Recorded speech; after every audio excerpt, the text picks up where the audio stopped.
Good morning, kids, and welcome to Midnight's Edge in the morning, or afternoon, evening, whatever it is where you is. I'm Tom Connors, and with me is Andre. How you doing? I am doing excellent. Greetings, Tom, and greetings, everyone. Yeah, it's Wednesday. It is. It is a Wednesday. What is it you call it? Hump Day? Hump Day. Yeah. You know what we call it? Little Saturday. Huh. Okay. I can see that. And we got a super chat right off the bat here from the one, the only. Well, I got to let you do this name. Yeah, of course. It's the one and only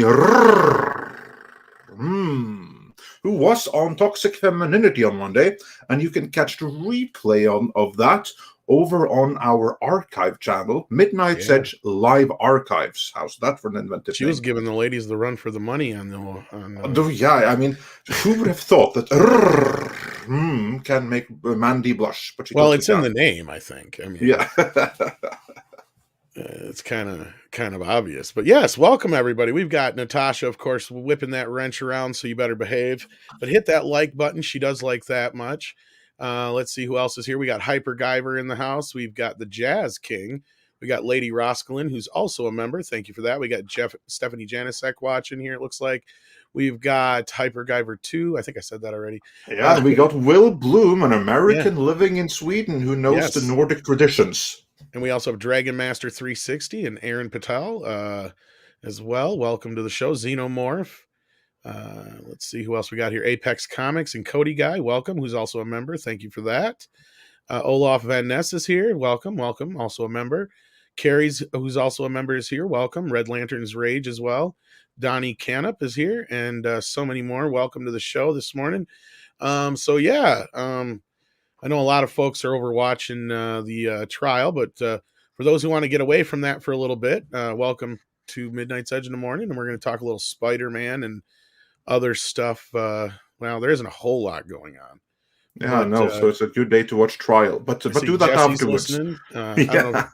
If you're home, Jesse, send me a text. Jesse, if you wanted to hop on, then you feel free. Yeah, I'll send you the link if not. Other than that, Spider-Man's happening. Nobody really gives a crap about the Eternals. Now as more and more people see the movie. Of course, some people like it, and that's fair, and more power to you. But most don't. And I think it's going to be really interesting to see how the box office is going to hold up in the next weekend. Actually, I think that's going to be pretty freaking brutal. Yeah. And then we also have Keely Chow here and Jason Gray, and we also have Lindsay's here as well. Welcome, Lindsay. We have Peter Smigelski, who's also a member. Welcome. Annabelle A. Morales Sanchez and DeGhost and Naked Fame as well. And we have a super chat from our buddy Willie Woodward. Yeah, and he says for $1.99 is high-end hotness. Just saying. Yes, indeed. And we also have Rod Thunderheart and Paulus Plain and Dalek 451 as well. Welcome to the show, guys. We appreciate y'all listening here this morning. Matthew W. is here as well, who's also a member, along with Grand Wazoo and so many more. Glad to see you here. Hit that like button. We appreciate that. That helps us out quite a bit. Yeah, absolutely. Also, Master Clockwork, he just says, and I have to point this out, are you going to make me depressed about Spider-Man? We'll see. Like, don't get attached. As they said in the marketing for Suicide Squad, don't get attached. Did I get it wrong today, Annabelle A. Morales Sanchez? Let me try. Annabelle A. Morales Sanchez. What is that crap? Well, that's A in non-English. Whatever. That's how the rest of the world says A. Whatever. You know, kind of like tomato and tomato. That kind of like that general thing. Matthew W. says, all I care about is Ghostbusters. My God, the trailers. Well, Matthew, you are in luck, because that is the one movie where we have indications that everything is awesome, and I mean that in a complete non-ironic way. We are literally 1 week, 1 day, and actually less than a day, like 1 week and probably 8 hours away from me seeing it. Yeah, So Tom has been counting the days and minutes for a month already. I'm waiting for my buddies. I'm Reminds me, I have to check when can I see it. I haven't checked that yet. I I'm just have to pitching a point fit. out I'm like, I need to know how many people are going so I can get tickets. Come on. And he's like, and also, we have an update from Anibal A. Morales Sanchez. Oh, sure, the Norwegian gets it first try. Of course he would. And yeah, Ricada Law just broke 60K. Congratulations! Oh, wow, that's awesome. It's amazing. That's awesome. Him. I was just watching. Yeah.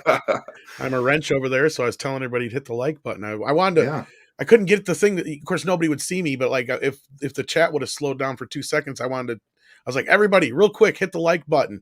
Let's drive YouTube nuts. But yeah. I so look forward to having him come back here again and talk about that, all the craziness with him. It's going to be awesome. Well overdue. I know we talked to him a while back, and it's like, God, we got to get you back on here. So, yeah, he's for those wondering, he's been in 2 previous morning shows of Midnight's Edge in the morning, both of which you'll find over at Midnight's Edge live archives. Yes, he's a very good guy, so we're happy to see his success. But yeah, for those who want to get away from all that stuff, we're going to talk for a little bit here, but probably not going to have an uber long show. We'll see. Of course, I say that now. 5 hours from now, we'll still be going because something will drop. You watch. Callum Lyle sends in an Australian $5. G'day, Mike. Says, is it bad of me to enjoy watching the right people fail like Feige and Smith? Well, I have the perfect saying for that I suggest that all English-speaking companies and people and countries adopt as soon as possible, because it's really valid in situations like this. There's no Freude like Schadenfreude. Why does that sound like a Mel Brooks song? Well, there's probably no should have been Freude like Schadenfreude. Hoi. Yeah. Exactly. It does. It sounds like one of his. Also, Hitchhiker 42 says, I can't find the 4K media shows on Midnight's Edge. There is a playlist. If you go to playlists, there is a separate playlist for 4K for you. But also, if you go to Midnight's Edge live archives, you'll find them there front and center, also in a separate playlist. We didn't do one last week, though. Yeah. So just so you're aware, so because of that, it's going to be more difficult to find in the playlist. But I would recommend head on over to live archives, and then head on over to playlists, and you'll find it there. 4K for you. Yes, but as far as I know, we're having it tonight, so we're just a few hours away from that, and we're going to talk about, for one thing I know for sure, The Outsiders just hit 4K Blu-ray. And I don't know if you've ever seen the film, Andre. I don't know if it means much to you over there, but what did you call the animal? It's not an animal. The Outsiders, Francis Ford Coppola film. I never heard of it. Okay, well, it's about kids. It's a very famous book, and then he made the movie. But it's now on 4K. But it's an interesting 4K release, and we'll get into all that. But the main thing about it that's intriguing is that it's one of the few titles that they've gone back and that it's 100% from the negative. Because when they do transitions and have the credits, and there's like things that have opticals or anything like that, you're stuck with whatever generation from the negative they have for a 4K. Well, of course. Release. I mean, like, there's no going back. You're kind of like just stuck with the maximum, like to see no further, or you don't have to look any further in our discussion on He-Man for all details on that. Exactly. Well, this is an interesting case because Coppola is one who keeps everything. So they went back, and this is the first true 4K from beginning to end transfer, because all the opticals have been redone digitally and everything. So it's all first generation negative. So it's really kind of cool. It's the movie itself was not a huge hit, but it's well known enough in the US but for the release. So that's interesting though, because then that means that's good news for all of his other future releases like The Godfather and stuff too. I'm thinking he did the same thing. So it means they're going to look really good. So that's awesome. That's brilliant. Happy to hear that. It's a good thing he saved everything. So I guess he saved every last thing he's ever done. So Schadenfreude makes me feel good and glad I'm not you. There you go. That's the next line. We're already writing this song for Mel. Yeah, exactly. We just have to give it to him and have him share the royalties with us. And then Callum Lyle says, "Do you believe Sony is listening to fans?" No. No, I don't think they are at all. They're not listening to fans. However, there are indications that they haven't gone completely nuts yet. No, I don't think Tom Rothman gives a shit. Yeah. I think that if they do something in line with what fans want, it's out of lack of options or by accident. Well, I Tom don't think that Rothman's a they're money guy. exactly. I mean, as far as the rest of this shit goes, he came in right when Ghostbusters destroyed that. I mean, he helped destroy Men in Black in the process of it, but he just was true to form there. He knows how to fuck up a good franchise. But at least at this point, he's just like, okay, Ghostbusters, Dan and I can go do your thing, and he let the MCU deal with the Spider-Man stuff now, so he's like, I don't have to deal with that crap. He sufficiently killed Men in Black for a while, so what else they got? Exactly. Well, not a lot. Not a lot. So they have to. Yeah.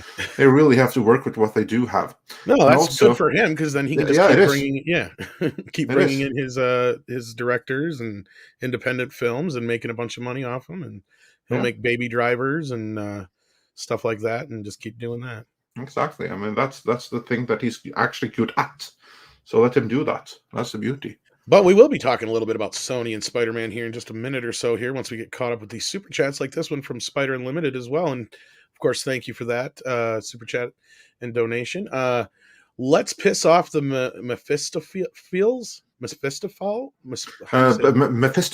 of LA. Okay. And hit the like on here and Raketa. Yes. Smash like for Raketa here as well. We'll pass it on. Yes, we will. Yes, indeed. Oh, I love this name. Rod, I love your name, Rod Thunderheart. But this name is just so masculine, it's not even funny. Dick Mustang. It just oozes. It's a proper musky name. And he says, plenty of great Spider-Man stories are dark and no fun. Shouldn't disqualify a film from being entertaining. Interested to hear your thoughts. Well, I think that's probably a pretty good segue into what we're going to talk about. But of course, a day wouldn't be complete without Steven, aka Deleted Scene, sending in his greeting with a $2 super chat. Thank you so much. He says, hail Andre, Tom, Wrenches, and chat. Hail to you, Steven. Yes, hail Steven, and hail one and hail all. Yes, and like Luke Rock says here, hit the like, guys. Thank you so much. Dalek451 sends in, that's a £1.79, says, hey, Tom, why do Americans keep saying Dalek wrong? Why? Because I don't know how to say it. Dalek? Dalek? Dalek? A Dalek of Daisy. Yeah. Then Colin Lyle says, the CGI He-Man is better.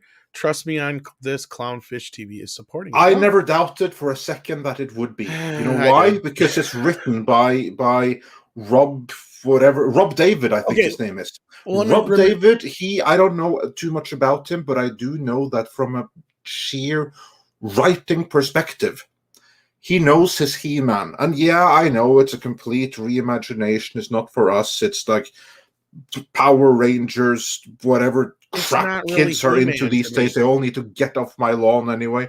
But he may just have found a way to incorporate whatever kids like with some story things from He-Man, and good on him if that's what it takes. It's not hard to be better than Kevin Smith's He-Man Callum. I'll give you that. Yeah, that doesn't count much. Or that doesn't take much. And this is why, I'm sure it's decent enough, but why, to me, it's like, why isn't it just its own thing? Because it's so different and far from the mothership that it might as well be its own thing. I don't disagree with that. But at the same time, it is what it is. And then, speaking of, Rod Thunderheart sends in $5 Canadian and says, hail, Tom and Andre, I'm super excited for No Way Home. Now that it is confirmed all 3 Spider-Men are returning, I have to admit, Sony are at least doing okay. Well, but Rod, you should have known this. We've been saying this for a year and a half. Yeah. Well, not just that. It has probably just as much to do with Disney as it does Sony. But yeah, Phantom Boomer says notification worked. Hoorah! Yes, awesome. Well, we're glad to see at least 700 of you got the notification. And yes, Dalek. And I and get it. probably the other 3, 4, 500 are over at Rekieta right now, and I Yeah, that's all kind right. of do understand that because it's Yeah. let's call it extenuating circumstances. So everyone feeling that they have to watch that right now as it live, they're forgiven. Yeah, well, and of course, with Kyle on the stand. But anyway, here we go. So, according to Denna Geek, Tom Holland calls dark and sad Spider-Man No Way Home not fun. At first, I just want to highlight everything that's here in this headline. I mean, just look at the keywords. Here's Tom Holland, you have Spider-Man, and here is his description of the upcoming Spider-Man movie.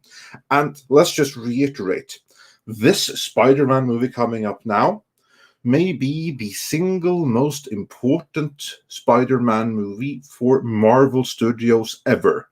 Because the original Spider-Man in 2002 predated Marvel Studios. Right. The reboot, The Amazing Spider-Man, was a direct competitor to them. Yeah. Spider-Man Homecoming, that was nice to have, but the MCU was already at the peak of its power by then. Now, the MCU is in a slump. The Disney Plus series, whatever they tell you in the media, they haven't really worked out. Black Widow got a mixed reception. I liked it myself. Tom didn't, but it did get something of a mixed reception. The same is also true for Shang-Chi, which is apparently how you pronounce that. Don't even get started on the Eternals. So right now, what the MCU needs, especially in light of the corporate shenanigans behind the scenes, with Bob Chapek, by all accounts, wanting to get rid of Feige. If Feige is to have any chance at holding on, he needs some hits now. He needs some wins. They need this movie to be really, really popular. To say nothing about what comes next. I mean, like Doctor Strange in the Universe or Multiverse of Madness, that may be the single most important one for the MCU thus far, given the slump that they're currently in. So much is resting on those Between two that and movies. Guardians of the Galaxy, yeah. Yeah, of course, but that's what I mean. Like, Guardians of the Galaxy, that's still a long time into the future. They need to rebuild some excitement right now. No, I don't disagree with you at all. Yeah, and the best way to do that is with some light-hearted fun, so that people go in and they have a genuinely good time. And then, against that backdrop, with that setup, that is what the MCU needs. Here is now the star of the upcoming Spider-Man describing the upcoming Spider-Man with these keywords: dark, sad, not fun. Do you think this has the makings of a crowd pleaser? I'm not gonna okay. I'm not gonna jump to a conclusion here because I'll tell you, we all know that. I mean, speaking of this picture here, let's be real. This picture has gotten more use as a thumbnail in the last year than any other I love Spider-Man that picture picture. in We've gotten so history. many thumbnails So out of it. speaking of that, I'm just Every gonna single say time I'm like, what the hell do I do for a thumbnail? we're just as guilty as Den of Geek and anybody else Oh of yeah, making a little bit of uh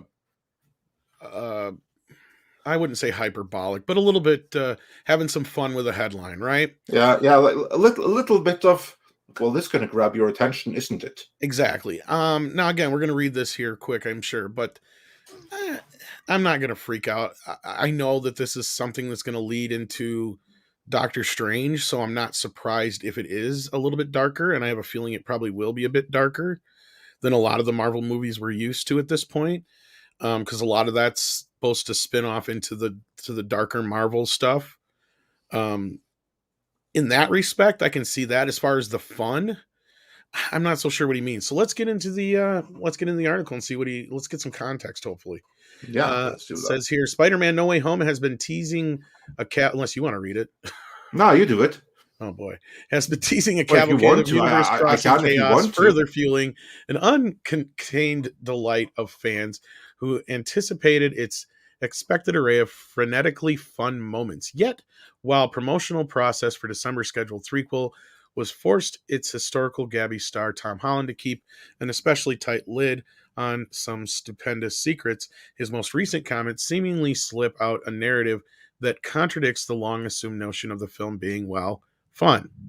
Based on what showcased in Spider-Man No Way Home, primarily from the debut trailer this past August, that still has everybody talking. Fun is a knee-jerk adjective for the upcoming film.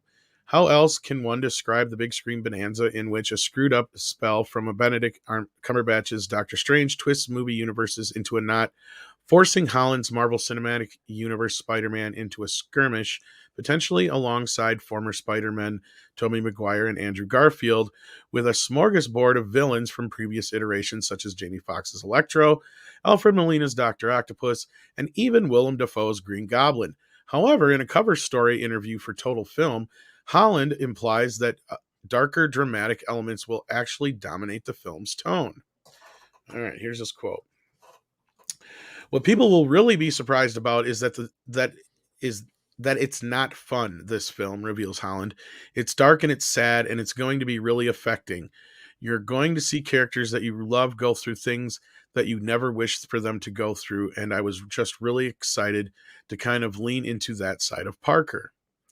While Holland won't risk the wrath of Marvel Studios and or Sony Pictures by going into specifics about the still unobscured plot of No Way Home, this comment seemingly references the starting point of the upcoming film, which will pick up the pieces in the aftermath of a consequential mid-credit scene in 2019 Spider-Man Far From Home, as Spidey celebrated his victory over illusion maker Mysterio. The stabilization of his life was sullied posthumously by the villain with a delivered scoop from the Daily Beagles.net, J. Jonah Jameson, J.K. Simmons, that not only revealed the wall crawler's secret identity as Peter Parker to the world, but framed him for the murder of the villain. Consequently, Peter's already frantic double life has become tangled into an untenable single thread, which will apparently take its toll on the emotional constitution of the typically I don't know that word. Superhero. Sinewy? I don't know. While we're unlikely to witness the 2.0 version of Spider-Man 3's unintentional punchline emo Spidey, it's clear that the head of Holland's version is going to be driven to darker places. Peter Parker is always someone who's looking up, continues Holland. He's always really positive. He's always like, I can fix this. I can do this. Whereas in this film, he feels like he's met his match. He's like, I don't know what to do. That was an aspect of the character that I'd never seen before, and I was really excited to try and tackle. Indicatively, the core of Holland's starring solo superhero films, Spider-Man Homecoming, Spider-Man Far From Home, and Spider-Man No Way Home, now collectively known as the Homecoming Trilogy, is Peter's relationships with his closest to him, specifically Aunt May, love interest MJ, and his best pal Ned. Indeed, the film have heavily focused on the efforts. Yeah. Nobody cares. I think we got it. Is there any more quotes from him? Nah, we got it. Okay. That was the gist of it. Yeah. So there you go. I think they're reading way into one comment. I mean, we know this movie's going to have to leave on a big cliffhanger, right? Oh yeah, for sure. It's going to tie directly into Doctor Strange. I'm right. Positive. The one thing that has me a little bit worried though is that Spider-Man. Yeah, because it's true, as the super chat said earlier, there are some great adventures with Spider-Man that were quite dark. The star example being Kraven's Last Hunt. I mean, that storyline was dark and it's one of the best Spider-Man storylines ever written by far. On film, however, the darkest Spider-Man got was Sam Raimi's Spider-Man 3. That's also arguably the worst that Spider-Man ever got. Like, granted, some people are going to say the Amazing Spider-Man 2 was worse. Personally, I disagree with that. But generally, the Dark Spider-Man on film is no one's favorite. So if they're going to go like darker with this, and they could very well nail it. I'm not saying that they won't. But they're setting themselves up for a different struggle. I mean, just consider Thor Ragnarok. That movie was about the end of Asgard, and it was filled with humor. I mean, yeah, some people don't like it, but still, overall, many people had fun with that movie. And you would think that when you combine together the multiverses, or yeah, the different universes into a multiverse and tangle up reality, you could have some fun with it. But if it's like so dark and everything, it's going to be a much more difficult thing to strike that balance and get it right. Well, I wholly disagree with you on the Spider-Man 3 thing. Like, no, I agree with you that it's the darker of all the films, probably, but Spider-Man, Amazing Spider-Man, and Amazing Spider-Man 2 are far worse than Spider-Man 3, in my opinion. My issues with Spider-Man 3 have more to do with them, A, retconning the death of Uncle Ben and attaching it to Sandman for no good reason, and B, Yeah, that just was what part they, of it that really and then ruined B, the just movie. what the way they kind of presented Venom. Outside of that, and the emo minute with fucking Peter Parker doing the dance thing, I didn't really have a problem with the rest of the film so much. No, it wasn't nearly as good as the first two, but to me, it was still way better than Amazing 1 and 2. But that's just my own personal opinion. But we already kind of know, okay, here's why it's probably going to be dark. One of these Spider-Men is not going to make it out of this movie. Like, I think we can guarantee that. Please let it be Andrew Garfield. I doubt it. That's the case. It's going to be Tom Yeah, Holland. yeah. I guarantee it's going to be Tom Holland. We can hope it's Andrew Garfield. I was hoping Holland, or not Tom Holland. I mean, Tobey Maguire. And I was hoping Tobey Maguire would make it into Doctor Strange, but I don't think that's going to be the case either. I think Tobey Maguire is going to bite it in this one. And that'll be it. But Callum Lyle says, lastly, I hope that the real Charlie Cox, it's the real Charlie Cox in that league. Let's talk about that a little bit, because John Campea made some news, Andre. Did you hear about this? I did hear about this. So did you see the pictures? I saw the pictures as well. Yes. Okay, so these tie into things we've heard before.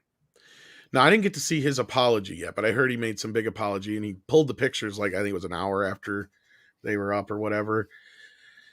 Do you think they're real? Yes. Okay. Yeah, I do too. And again, this is going off of, I didn't hear his apology. Yeah, I didn't hear his apology, and I honestly don't care too much about his apology, because the perception, and that perception can't be changed right now. I think that there's a very different story behind it than what he let on, because what he said, my understanding is that he said that, oh look, someone made this, they photoshopped this, and this was so cool that I'm going to share it for you all with and put my own logo on it, so that I get proper credit when this is shared far and wide. And then people are like, well, if it's real, then you are stealing the scoop of whoever sent it to you. Whereas if he just doctored it together, then you are still stealing credit for its work. So it's wrong either way. What I think? What the Campea can't say? Of course, I think that the quiet part that he probably can't say is that they're real pictures, and they came to him from a studio source who wanted him to share it. I don't think you're wrong. If one of our wrenches can find the apology, I'd like to actually see it, just to kind of help before we get too far into it. But I don't think you're wrong. Unless we find out that he's booted from any future Sony premieres or whatever, I think you're right. I think he was put up to it, and I think his reaction to it pulling him down and his apology had probably more to do with the reaction from the crowd that were pissed because he lost a bunch of subs and he got just lambasted, I guess, for spoiling the film.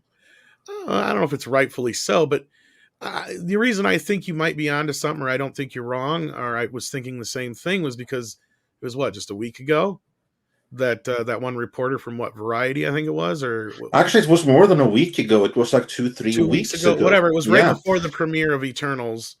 Dropped a big spoiler, basically the only thing he really could spoil in the movie, and seemingly nothing happened to him that we know of so far. I don't know if, again, we may not know the ramifications of it, but yeah, no. Basically, what we had also heard before And I think that you were quite right in pointing this out, because what you're referring to here is when Variety leaked that teenage heartthrob, whatever his face is, I don't know,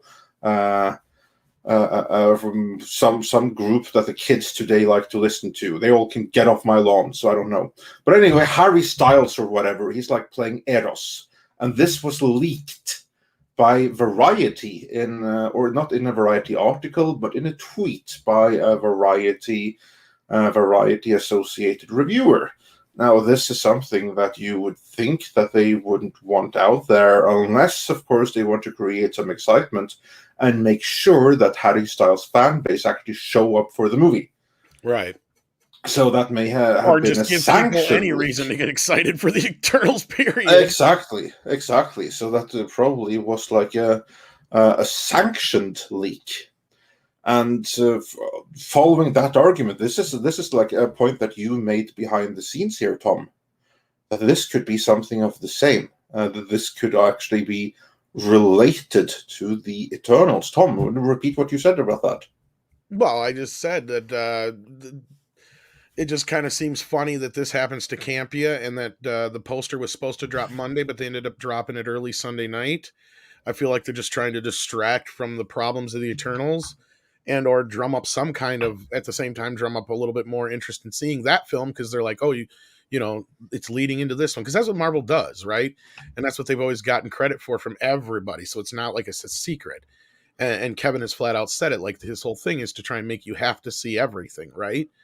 But it seems like they haven't made everybody want to see the last three films. And I don't know how well the series have done, but I don't think they're doing as great as they wanted them to. And so, yeah, this is something to generate more interest. So leaking these photos, getting it out there that Charlie Cox is in this thing, all three Spider-Man are definitely in this thing. That's definitely something that's going to drum up some interest for this movie, for sure. Oh yeah, and we've been reporting this for a year and a half now.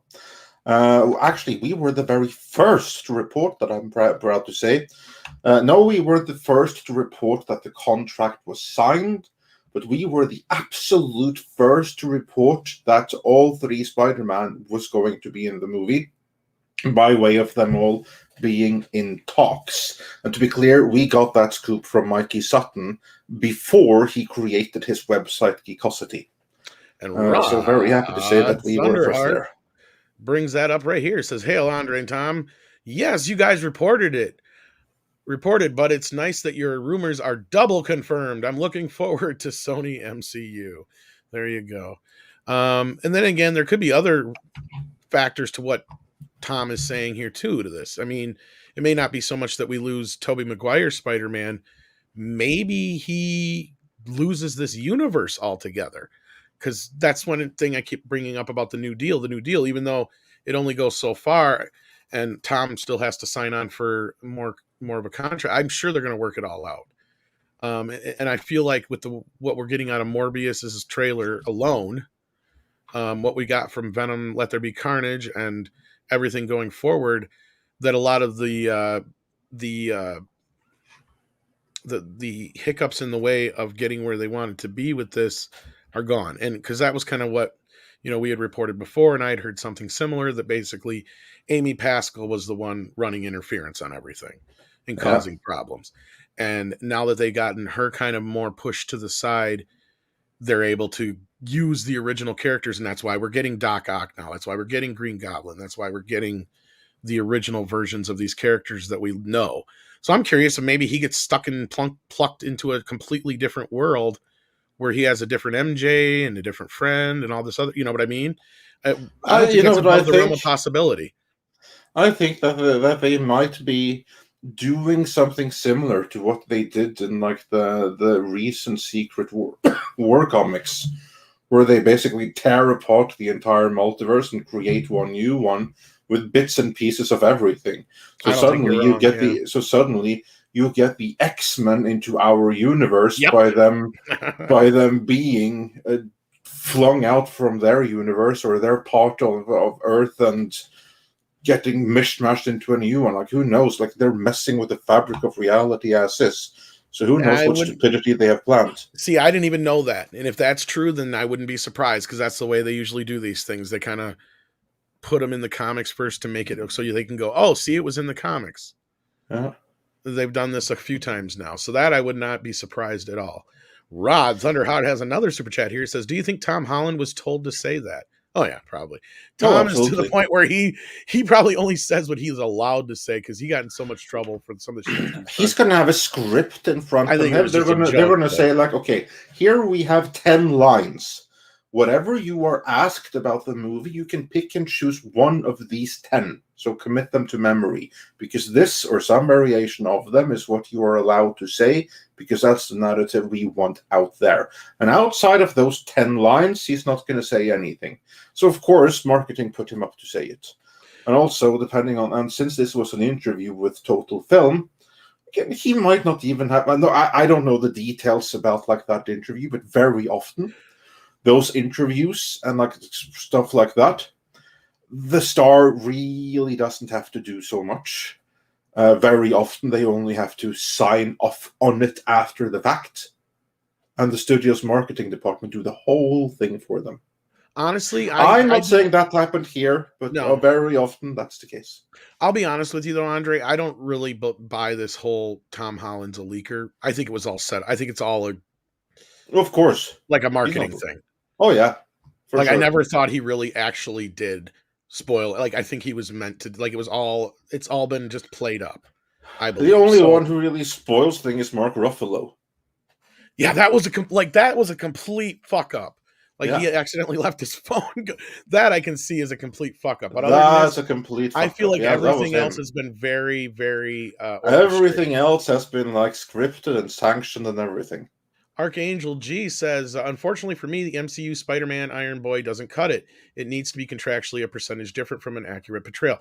That's what I was getting at, though, Archangel, is I don't think it has to be so different anymore. I understand people's, feelings on the Iron Boy thing, and I get it. I don't have a problem with him just growing into the character either. But at the same time, I didn't like the last one as much as Homecoming. But as far as I know now, there is no more roadblocks. Yeah, no, that's over now, because the reason why they had to use 25% different characters, so to speak, or create brand new characters, is that if they didn't, everything that they used would be frozen, meaning that neither Marvel nor Sony could use them in case the contract ended and they went their separate ways. Whereas now it appears that behind the scenes, they have already signed a long-term deal, rendering that point kind of moot. Or at least short-term enough that it's... Or you mean long-term enough? Or long enough that the next few years. Because here's the thing is... Or that it has some kind of proviso for that thing. So that's no longer a concern. They can do 100% comic book accurate now. Because basically from what I was told, and again, rumor, take this with a grain of salt, we were pretty much on point with what we were reporting before. And that was, like I said, the person running interference was Amy Pascal. Her plan from day fucking one, when she was forced into this deal, was to be like, we said, all right, we'll do this, and then we will part ways as soon as the deal's done, and we will go do our own thing and bank on the fact that people still think it's Marvel. That was her.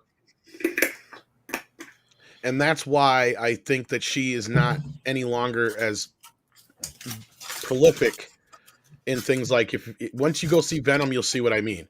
Her name is barely there. Her logo doesn't even come up till the end. So, and her name and logo was all over the last few Spider-Man things, remember? Yeah, so, yeah.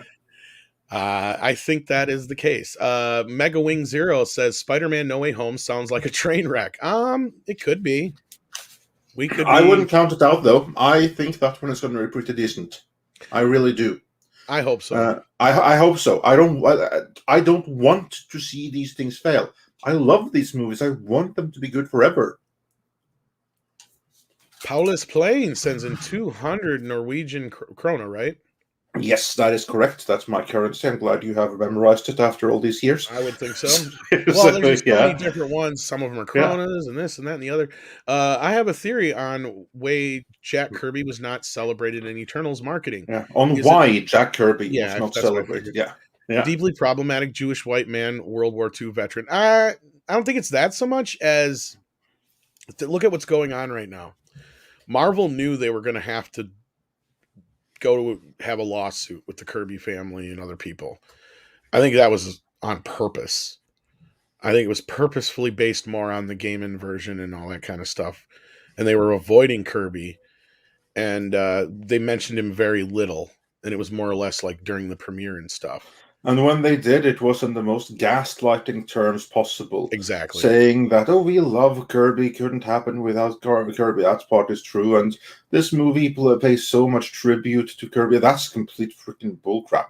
I think it's two things. One is like the legal thing to like make it more difficult for the heirs to get something, but also, and I think this may be the bigger reason, that Kevin Feige was so hell bent on getting this particular director, and this particular director is the anti-Jack Kirby director. I'm not saying there's anything wrong with that, but like the whole argument against her is that her sensibilities, both visually and from a storytelling point of view, are based on everything we have seen in no way, shape, or form aligned with anything that Jack Kirby ever did.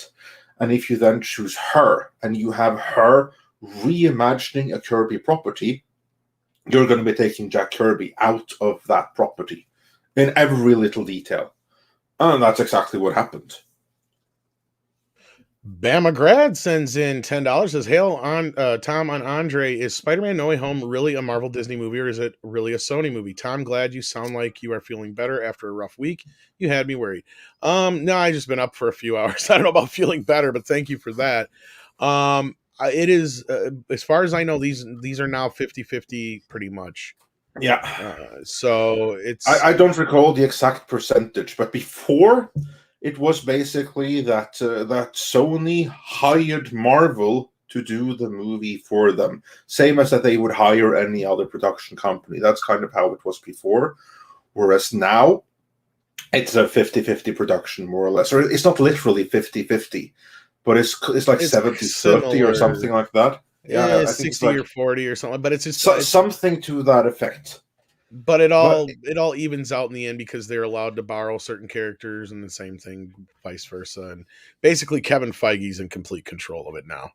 yeah, Before he had to deal with Amy Pascal, that's basically what I heard. Is he managed to get her the fuck out of the way?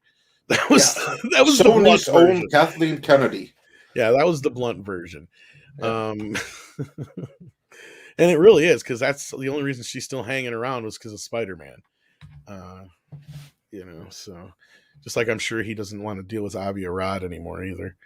I thought we had another super chat here. I think my thing just jumped on me, or it didn't jump so much as I went too far forward. No, I didn't. All right. Sorry, guys. Let's see here. I know we had another. There it is. Peter Smigelski, Peter Smigelski, if I could speak, sends in $5, and thank you for being a member as well. At Andre, if you think those photos are real, look at the legs of Matt Murdock. Then when they're sitting at the table, it's a total mismatch.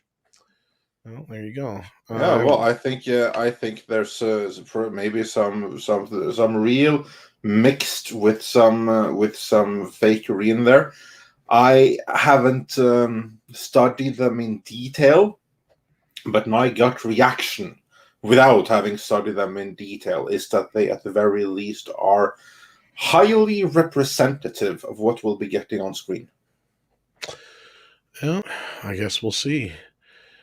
Then again, if they're fake, I mean, I don't know. Well, then that would be really stupid, because then Campia lost so much credibility, fans, and standing in the community for nothing. Yeah, that's true. So it better be real, because otherwise, from his point of view, it was all for naught. Yeah, that's true. That is very true. I was trying to see if somebody sent them to me. I thought somebody did, but I'm not finding them because I was going to look at the legs. But oh well, I ain't got them handy, so I'm not going to waste any time on that. Let's see here. What else did we have before we move on here? Next one is from Archangel G. Yeah, there you got it. And he says the Venom movies missed the mark with me as well, since you can't have a good story without the dynamic of Spider-Man and Peter symbiote movies. Um, I was kind of the same feeling going into them, but I enjoyed them for what they were. Um, it'll be interesting to see how they combine them, though. So that was always going to be one of my big questions: is how they were going to get around that dynamic. But we'll Well, see, I guess. I think they're just going to jump straight into that period of the comics where Venom basically has forgiven Peter Parker, because that happens at one point. As Venom really comes into his own as a character, and he kind of like becomes the protagonist of his own series and stuff, he's more like, you know what, it was unfair of me to blame you.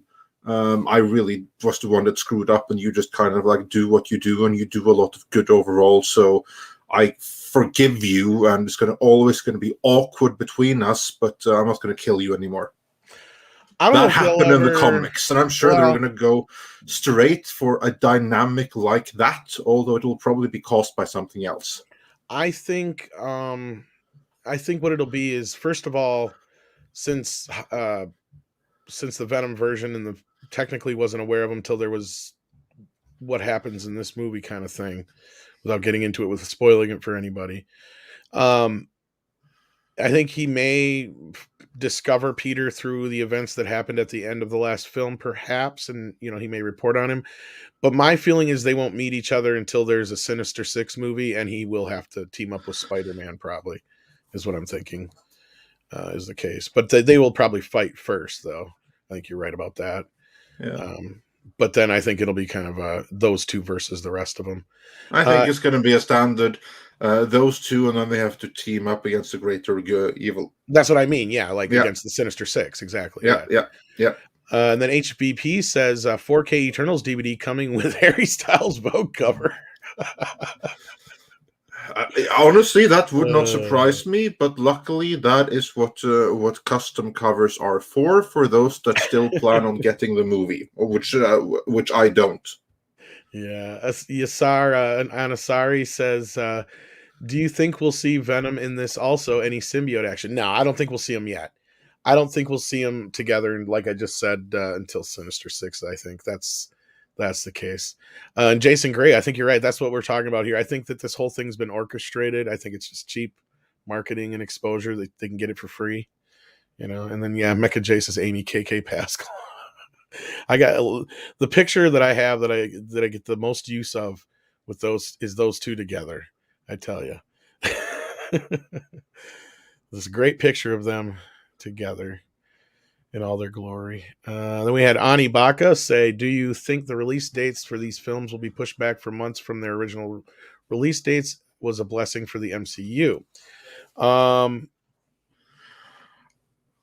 You know what? I think the Marvel generally, I know they lost their way a little bit lately, but I have to believe that if they go to the step of pushing back Doctor Strange into the multiverse of madness, it's because something about it wasn't working. And releasing it as it was right then would have been bad. In this sense, yeah, I think pushing it back a few months may be a blessing, because if Doctor Strange doesn't deliver, if people go into Doctor Strange and the multiverse of madness and they are not happy about the future or of where this is going, Marvel is in deep, deep trouble. They can't afford to have that happen. People have to like that movie. And if pushing it back and retooling and doing whatever it is that they need to do increases the probability of doing that, then yeah, that will be a blessing. honestly, I think it has more to do with Chapek. This is where I think, Cameron, Script, and you and us who've all kind of been saying this for months now. This, I think, is the most evidence we've gotten so far. Because if it was just what's her face getting hurt on Black Panther 2 and that movie being pushed back and Indy being pushed back, I wouldn't think so much of it. But since it's damn near every single fucking movie except for like Guardians of the Galaxy 3 getting pushed back at this point, something's up. Yeah, like it was just convenient that it was convenient for the actress that plays Shuri that that this probably happened, because I mean, I don't know if we heard about that one being delayed yet, but that's like the only one that I think is left to be delayed. I think it was delayed in that pack of movies, though, if I remember right. Which one? Black Panther 2. Isn't that like a series? I don't know if it's going to be a series or not, but the one actress got hurt, so I don't know if that one's delayed now as well. So like everything has been pushed back or delayed except for Guardians of the Galaxy 3, as far as I know.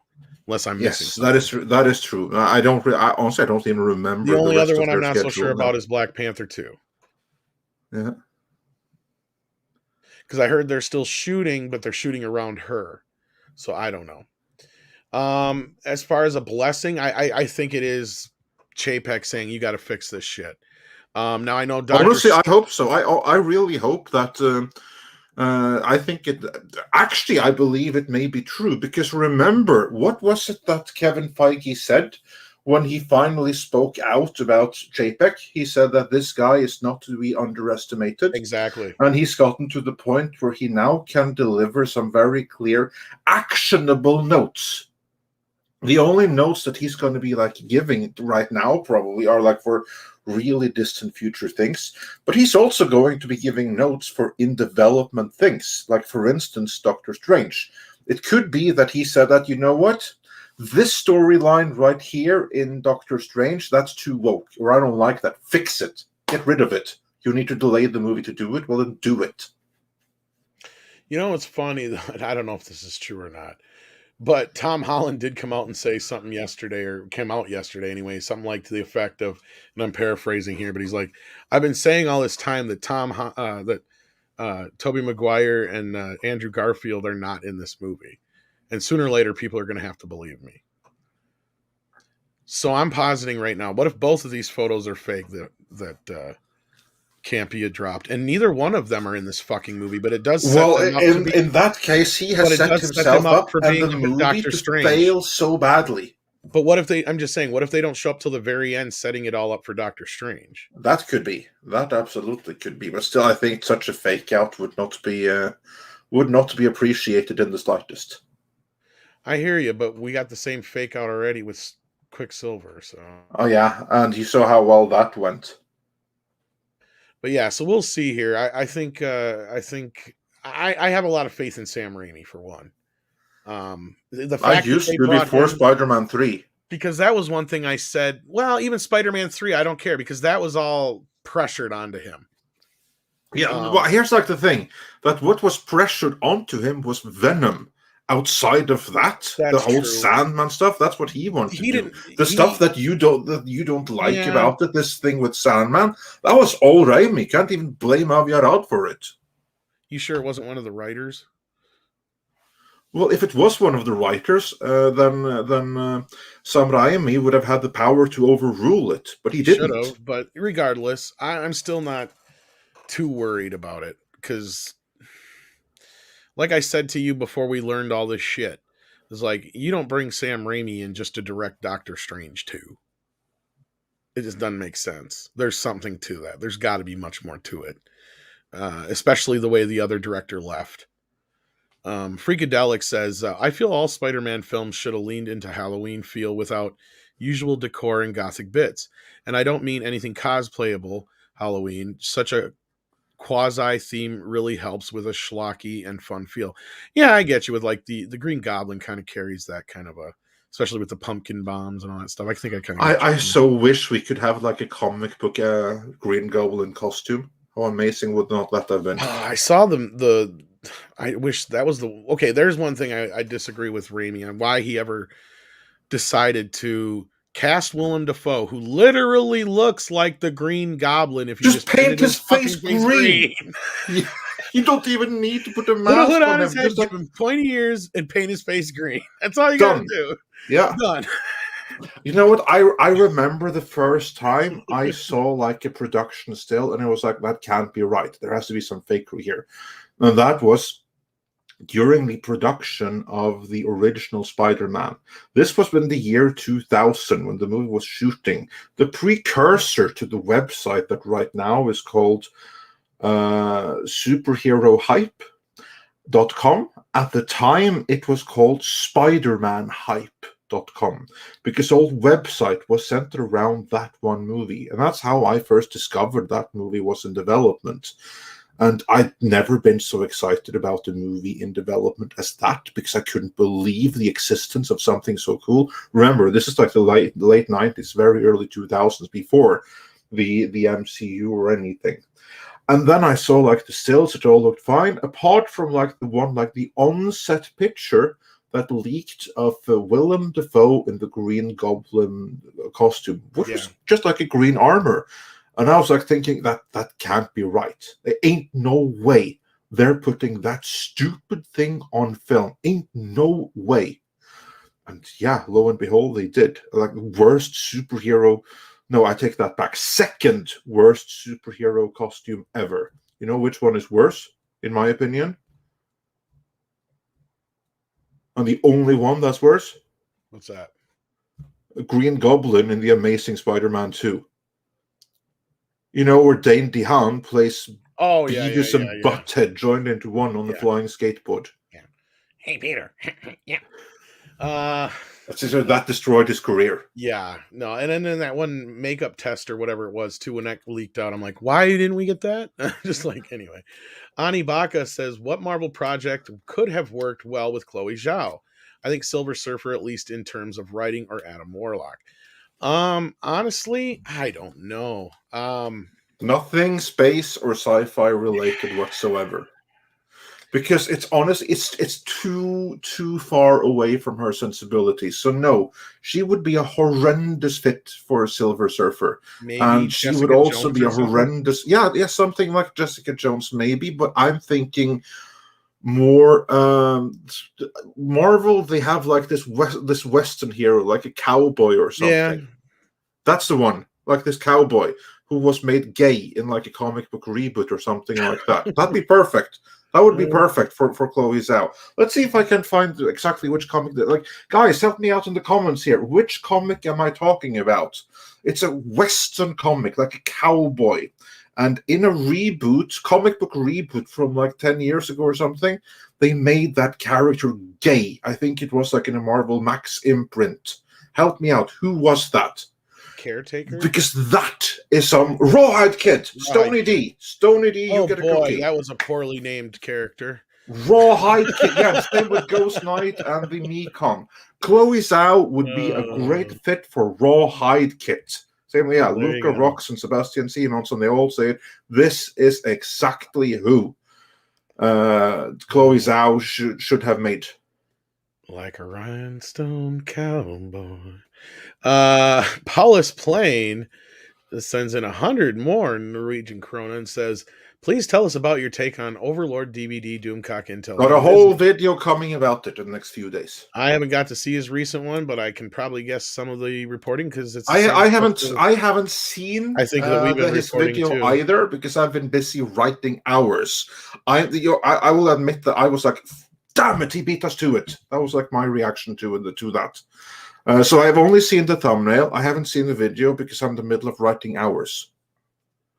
But I'm gonna go out on a lynch and say it's probably very much in line with what we have heard, that Bob Chapek is completely changing everything up. He's depowering people that used to be in power, and also he's doing a complete havoc within Lucasfilm. What we heard is that he used the backlash against the Indiana Jones thing to oust Kathleen Kennedy from everything. All of her projects was like, you're clearly tainted. Like you don't have. He didn't use those exact terms like to her or something, but that was the reasoning for just killing all her projects. Not killing per se, but like putting them on ice for a rethink that will last forever, meaning they'll never happen.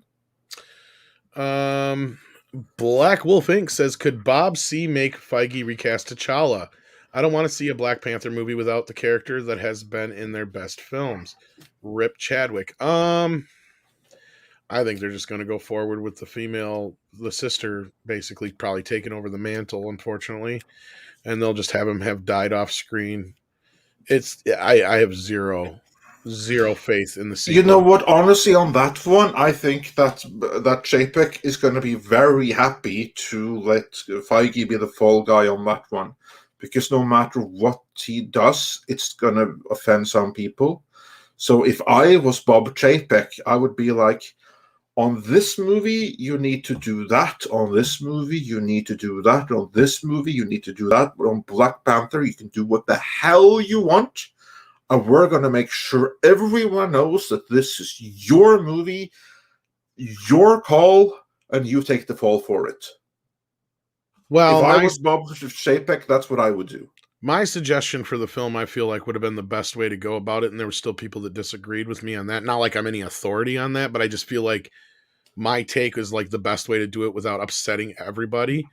And there was even people who disagreed with me, so like I can't even say that. But what I said was, don't kill him, just have him step down and use whatever footage you got, and just have him be present in the background running Wakanda like his father did, and you just have him like once in a while on the TV screen in the background doing a press conference or something. You can manipulate footage you have of him that already exists, and then you just have his sister say, yeah, since he's busy doing that, now I have to take on the mantle, whatever. And that's the easiest way to do it. That way you don't recast it. That way you don't do some cheap, he died off bullshit. And the character is still there, but he's doing something else as opposed to being Black Panther. He's just, you just have a scene where, his sister Shuri just says, yeah, after my father died and all that stuff, he stepped up and he's now doing what he's supposed to do, taking his rightful place as king of Wakanda. And now I've got to take over the mantle as Black Panther. Because that would be the most respectful way of doing it. Like, character is still here, and he now serves the greatest purpose he possibly can for Wakanda as its ruler, and then he can't be the foot soldier at the same time. That's my take, but I don't think that's what they'll do. No, that would be way too smart for them, probably. Yeah, they'll end up killing him off screen somehow. I don't think they'll recast him, though. That's the last thing I think they'll do. At least that would be the worst thing they could do. Yeah. So, yeah. Because unlike the whole roadie thing or anything like that, this isn't about a financial dispute. This is somebody passed away unexpectedly. You're better off just trying to deal with it that way. An off-screen death just kind of cheapens the whole thing to me personally. Yeah. I feel like if you let him live on forever, it's kind of a better symbol. Yeah. If he's like forever living as Black Panther, it's just I agree completely, because otherwise it'll like take you too much out of it in a way. Yeah. And I feel like it's just too and also what a cop out. Like here's like a character that we've seen and cared about in a movie that was really impactful, and like, oh no, he just died off screen. That's what I mean. I hate that. Yeah. And that, or they'll just start with a big fucking funeral, and I hate that shit too. Right? It just bugs me. It's cheap, but I know there's some people who are like, recast him and stuff like that. That's fine. I get it. Not everybody agrees with me. So like I said, I don't think there's any true way to do it to make everybody happy. But to me, it'd be either just don't do another one or do that, what I said. So there you go. Yeah. Yeah, it's difficult to disagree with that.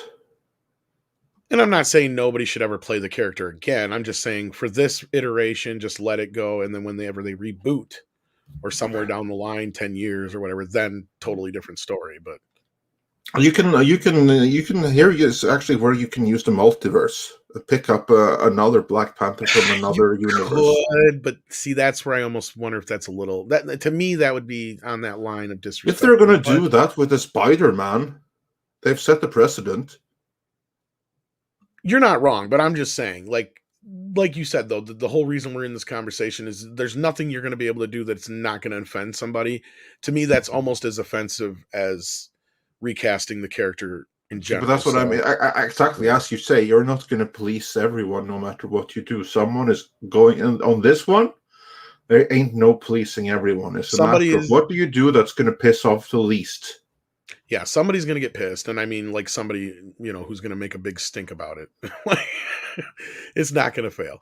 Rod Thunderheart sends in $5 and says, Hail, Midnight's Edge in the morning. I asked Cameron Pasha what's Spider-Man future in the MCU, and he said it's related to Kevin Feige's future now that he's in Chapek's sights. Well, that's probably not inaccurate, but I mean, let's just say for the sake of argument, if Kevin Feige were to step down tomorrow or get fired tomorrow for whatever fucking reason, Spider-Man's not going anywhere. They're still going to continue on doing whatever they're doing. Somebody else will just take his place. So again, and I'm just saying, like, if some off chance something were to happen, I don't think Feige is necessarily. Here's the thing. I don't think Chapek is out to get Feige's head. I don't think he's out to get his job. But I do think that Feige has a problem with authority. And I do think that Feige doesn't like to deal with other people. Because as we've seen him systematically get rid of anybody in his way. Avi Arad, like there's been plenty bad press about how power sick Kevin Feige is. For instance, what's the publication of frequently anyway, Bleeding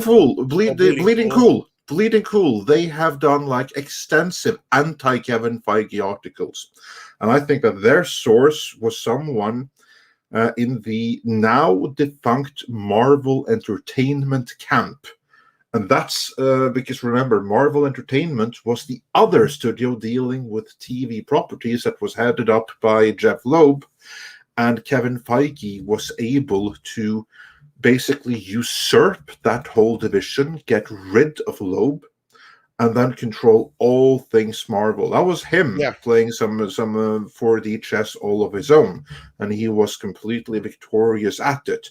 But loads of people came out in that process and spoke about what a horrible, horrible person Kevin Feige apparently really is, and how power sick he is, and like I think he was like described as like Feige Island because he didn't want input from anyone. He wanted to do everything all by himself. And that's something that he got to do under Iger, but he's not going to be able to do that under Chapek. I think he's learned that now. I think an immovable object, hit an unstoppable force when this whole thing happened. And I believe you were right by pointing that out again, that most important statement made by Kevin Feige is that he underestimated Chapek. He wouldn't say that if he didn't at one point, right? Yep. Like, to me, he's talking about his fucking boss. Like that would be like me saying, well, I underestimated you, Andre. I should have never questioned you when you beat me into submission. Yeah, exactly. Yeah, there would not be need for such a conversation. Exactly. I mean, there's no reason for him to say that. Like, there was certainly not in public. No, and that's what I'm saying. And if there ever was a time for Tom to tell me, Andre, on this thing, you were actually completely right. We've had that a couple of times, but that was completely behind closed doors. That wasn't in the public. No, I don't think he would have said that had there not been a moment where he was humbled. Yeah, and he may have been publicly prompted to almost kind of say that, possibly. Now that we don't know. Again, I'm just positing, but you don't say that kind of shit for no good reason. Paulus Plain sends in another 100. Thank you so much, Paulus. Been very generous this morning. Yeah, tusen takk. And goose and dog, as some people think that sounds like. Yeah, Harry Potter recast Albus Dumbledore, Richard Harris, films 1 through 2, to Mitchell Gambon, films 3 through 8. Okay. Yeah, but there's a difference. There's a difference there. Come, you want to get into that? For one, much older actor. It wasn't a situation to where, like with Black Panther, there isn't 10 more books to make, right? Like they could end his story now. He has actually had an arc. Yeah, it is done. His arc started in Civil War. And it kind of ended in Black Panther. There really isn't that much more places to take this character now, outside of what I just said, him just taking on the kingdom, right? So like the difference here is Dumbledore was important to them stories still, so they still had to have him in there somehow. And they, as best they could, cast the individual who I believe was his stand-in anyway, or something like that. And looked so much like him anyhow that it was just kind of one of those natural things in the family, I believe, gave their blessing and stuff like that. So it was like, as far as I remember from what I recall, because this is what, 10, 15 years ago now, that it was a pretty natural kind of thing, and everybody just kind of just went with it. And I don't think anybody also here was is the upset by it. important thing: secondary character, That because too.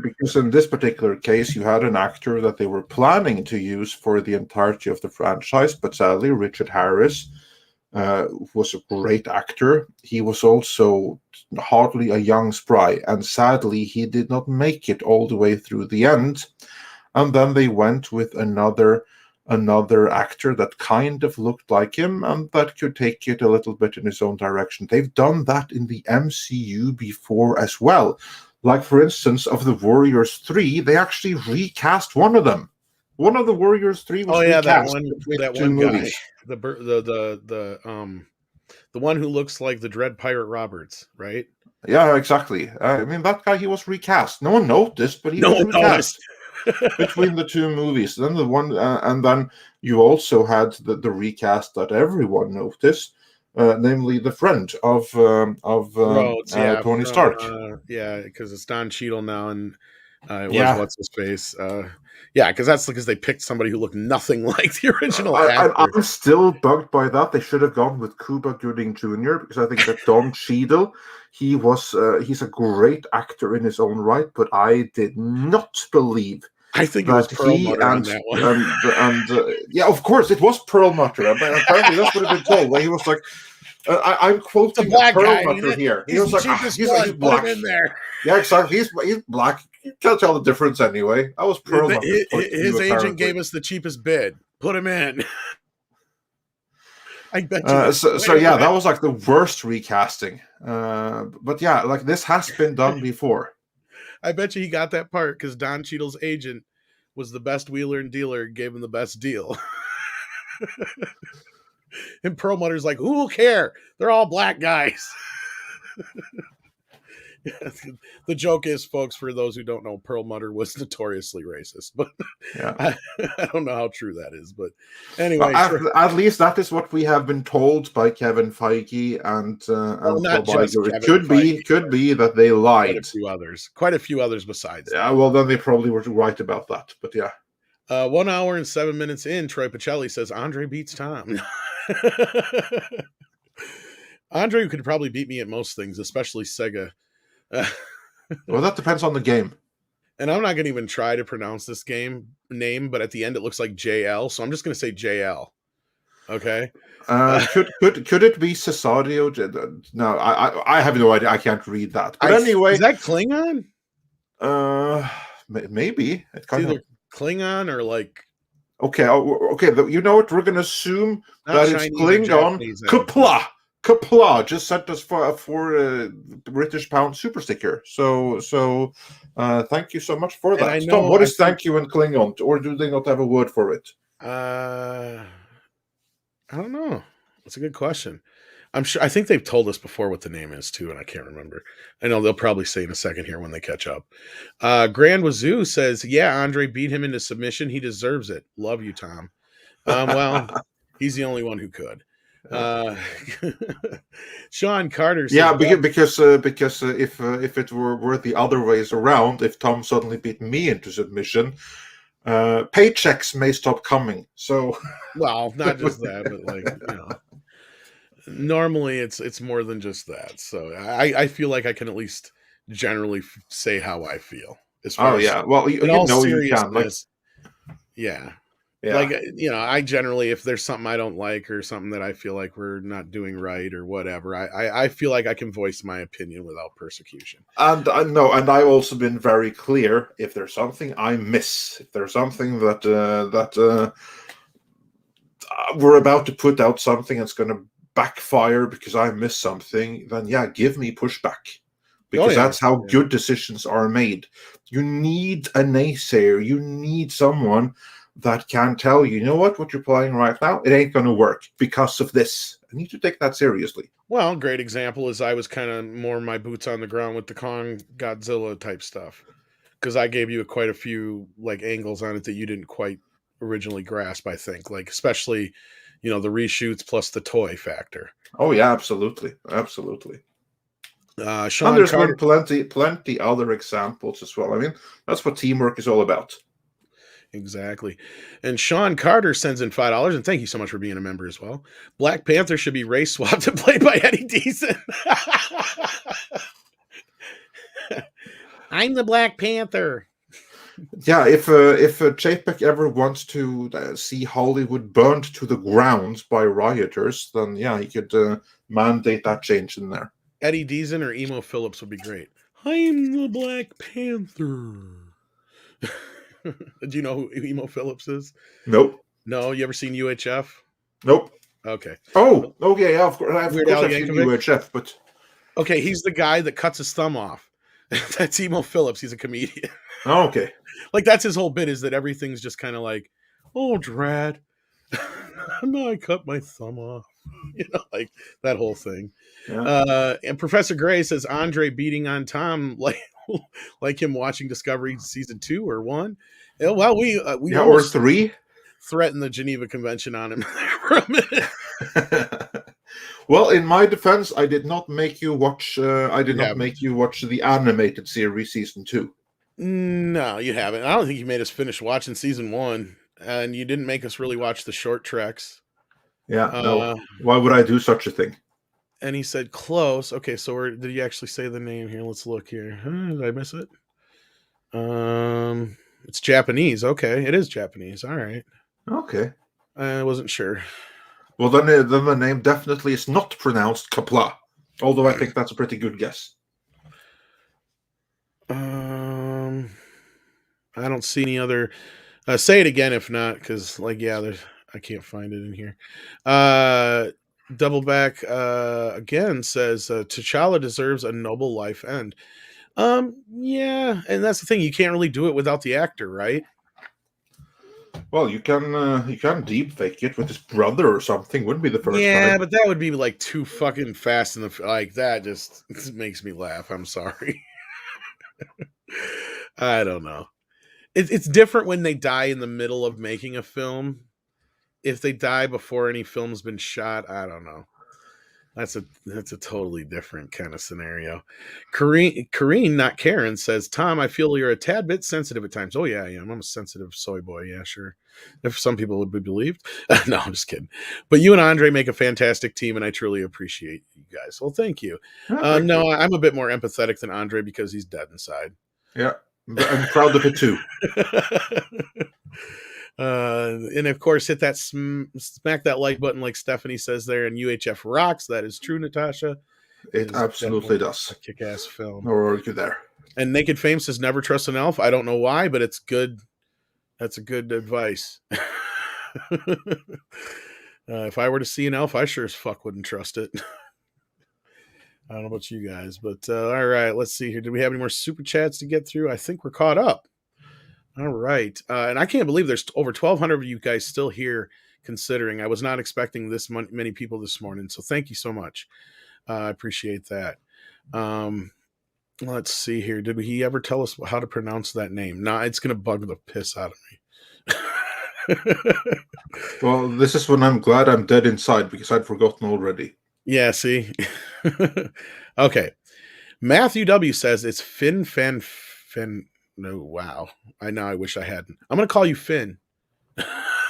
Finn Fanaroo. Okay. Finn Fanroo? Finn Fanroo? I think I can do that. Finn Fanroo? That's close enough. I'll say that. Otherwise, it's going to be Finn. Yeah, or I'm going to put it in your head right now. It's going to be Fee, Fi, Fo. You did. Steven Simmons says, I just came in. We'll start over for you, Steven. Don't worry. Says, please tell me we aren't going to complain about Spider-Man having a dark film. No, not really. We're not really complaining about it. We're just pointing out that for the MCU, that is not necessarily a surefire way to success. It's a high-risk strategy. Yeah. But if they make it work, they make it work. So fantastic. And I still think the headline, we didn't really get much context from it to make me feel like the headline is much more than just, off the cuff remarks. Big Daddy MRI, well, maybe a little bit more than that, but not much more. Big Daddy MRI, how you doing, buddy? Says, one of my best managers told his staff one morning, not this morning, sorry, I need to hear no. I can't have a good picture of what's happening if you yes me to death. He was the best boss I ever worked with. Well, that's ironic because Andre is the best boss I've ever had. So that's probably one of the reasons why. There you go. Yeah, but this is true. Like, you can't have yes people around you. George Lucas surrounded himself with yes people on episode 1, and you saw what happened with that. Whereas he was surrounded by no people on episode 4, or rather the original Star Wars. Now, which one of those went down in history? Obviously the original one, because that's the one where people could keep him in check and come up with things that actually worked as a group. And you can start to see the crack show in Return of the Jedi, where he had more control. Yeah, that's where that one got a little bit more. It's a bit more like the prequels. And again, you can love the prequels. No one's saying you can't, but there's definitely an issue with them, and he even admitted it in the making of it. And yeah, that's a prime example. And I think that's where Feige's at right now. I think he's got so many yes men around him, and even if he did have a no man, he got rid of it. He got rid of all the people that had challenged him. And with no one to challenge him, there's no one to keep him on track. Because that's why, like, great writers, they're only great writers because they have great editors to keep them in check. That's right. K-Mac the Great sends in $2. Thank you so much. Says, what are your top 5 movies of the year so far? Oh, gosh. Oh, that's a tough one. Have I even seen top 5 movies this year? I've seen, I think, 5 movies this year, but gosh. Let's see. You've seen, I think, more than I have, Andre. Yeah. Well, if I were to begin, number 1, I would say Dune, obviously. Yeah, that's be my number 1 pick so far, yeah. Yeah.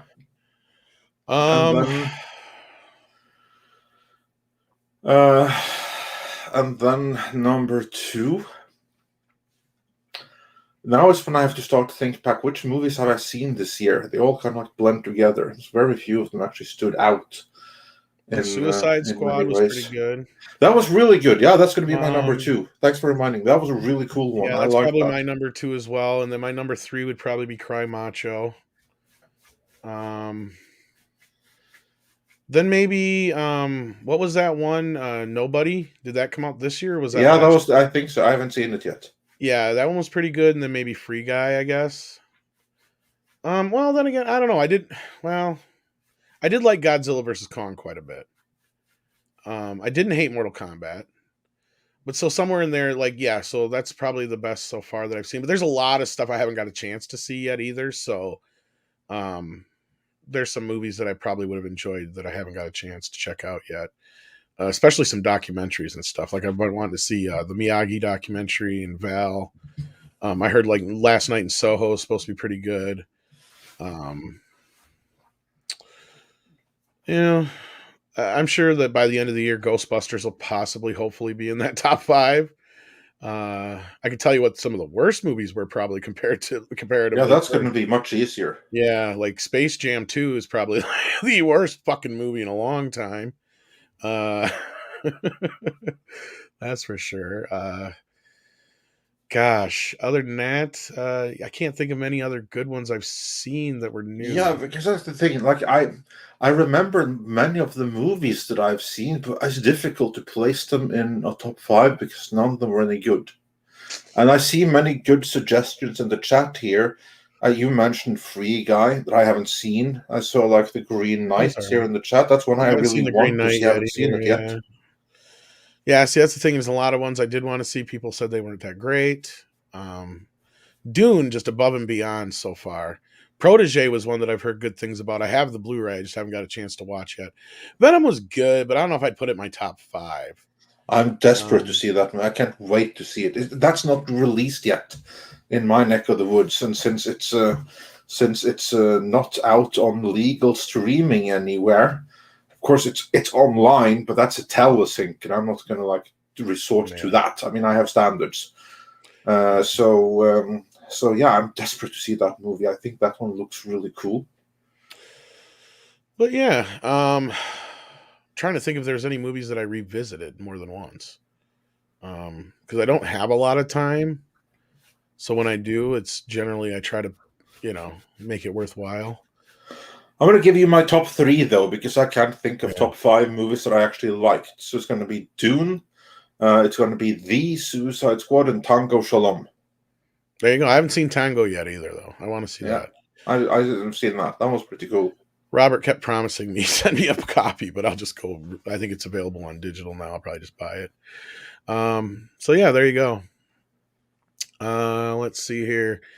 Wintrell, I believe, is the next one, if I'm not mistaken here. It looks like, yep.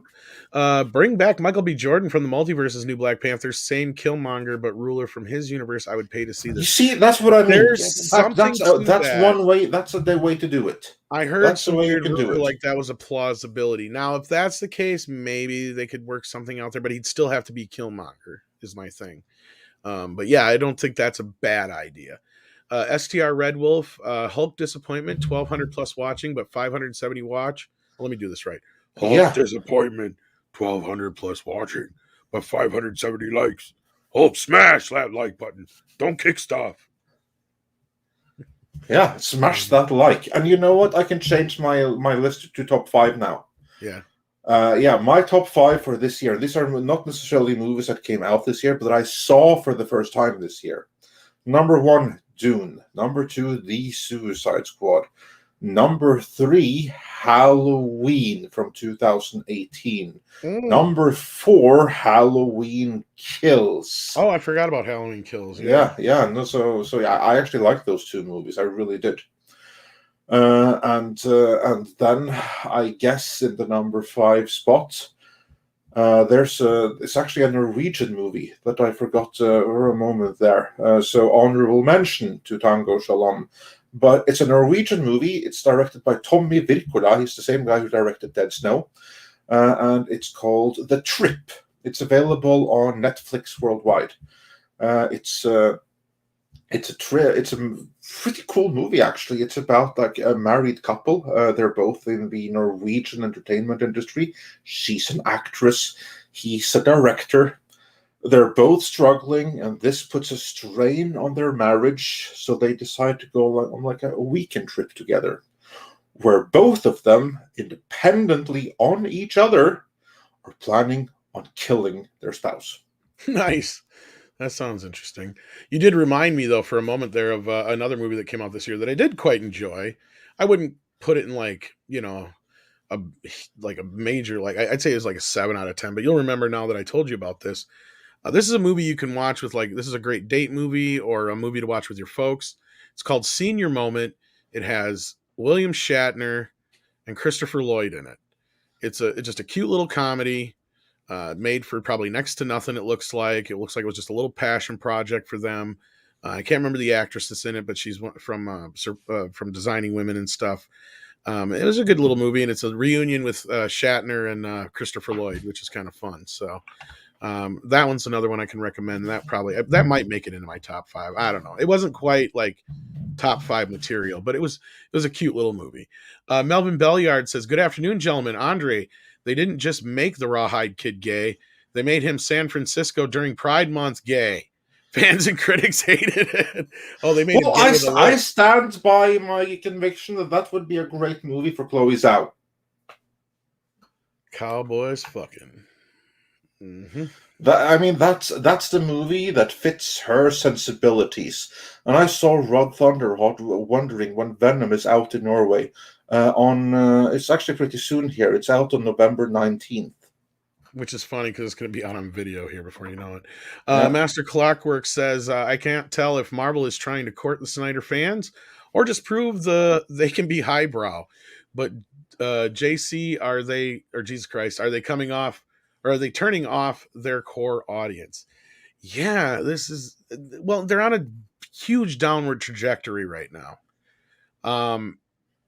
And the fact that certain movies have been able to make the kind of money they have, these movies should be doing better than they are. And unless Spider-Man pulls them out of this pit and the next few movies after that and the next few TV shows after that do well, this is where we get to that point when people have asked us before if Marvel's in trouble. Now they've had 3 films in a row that just didn't quite do it. And in fact, Eternals is the worst received one by the critics, and they can't even hide that. We've even did a video Andre did about the excuses they're making about their own stupidity now, because I think they pulled an oh shit. We didn't realize we were being too honest. Some of us have to lie. Enough of us didn't lie. Now what are you gonna fucking do? Right? Oh, well, we'll just blame us for being too misogynistic, right? And so they just turn around and start eating themselves with that variety guy out there going, yeah, people are always judging these movies because of a female director, blah, blah, blah, blah, blah. That nonsense bullshit. Like, I don't know. What do you think, Andre? I mean, I did joke that this Eternals did look like them trying to do a Snyder film, and I do stand by that they got Stop or My Mom Will Shoot tricked into this situation. Oh, they totally did. I don't Yeah, know if it was deliberate on Warner's part to try to trick them into it. Probably it wasn't. I don't But the know, end result is regardless the same. because I heard from somebody who knows Ava personally. Besides the fact, I do have to preface this by saying this person also did say that nobody who knows her can fucking stand her. But Yeah, yeah. This absolutely. I've heard the it same has to thing be too. said that Yeah. I've known people that are have worked very closely with her, and in her face, everyone yeah. is super kind and professional and everything. The moment she leaves the room, they're like, "What a bitch!" behind I her think back. the words that were said to me is she is like a disgusting human being. I think was I also heard one person describe her as, and I quote, "an asshole," which is not something you usually call a woman, yeah, right. but this individual made an exception for her. Like, yeah, I heard she's very full of herself. Diva was another word that was thrown around too. But anyhow, this individual did say that as far as they could tell, Warner Brothers had no designs in making that movie ever. It was just an announcement made just so they could say they were working with Ava DuVernay. Because if you'll remember when that announcement was made, it was right on the heels of all the controversy from her other movie, the one with Oprah, The Wrinkle in Time. So they just wanted to say they were making a movie with her. The same thing with Michael B. Jordan, because that you know how that went down. They brought him in to do the JJ Superman movie. He's like, yeah, I don't want to do that, but I'll do this. So they just gave him a gimme TV series just so they could say they were working with Michael B. Jordan because they wanted to be working with his production company. That's the other thing I heard. So again, I wouldn't be surprised if it's a similar situation here. That they were just trying to do this to say they had a deal with her, and she's working on something else now. She's working on some comic deal now or something else to make up for it. So, yeah, as soon as she wasn't the flavor of the month, they didn't give a shit anymore. Yeah, So, pretty much. so. But as far as turning off their core audience, yeah, Master Clockwork, I think you're onto something there too, because I kept noticing, or at least for what I could see from what was going on, I don't think there was so much people going after this movie or any review bombing as it was you just weren't seeing the normal amount of Marvel stands coming out and defending this because there really wasn't much to defend. There's some. We've Some, had but some in the not to comments the and stuff, but extent what we usually would get. no, far from it. Like what we got for Captain Marvel and Shang-Chi and like Yeah, yeah, yeah. Loki No, and a no, few no. of the other things. Like, yeah.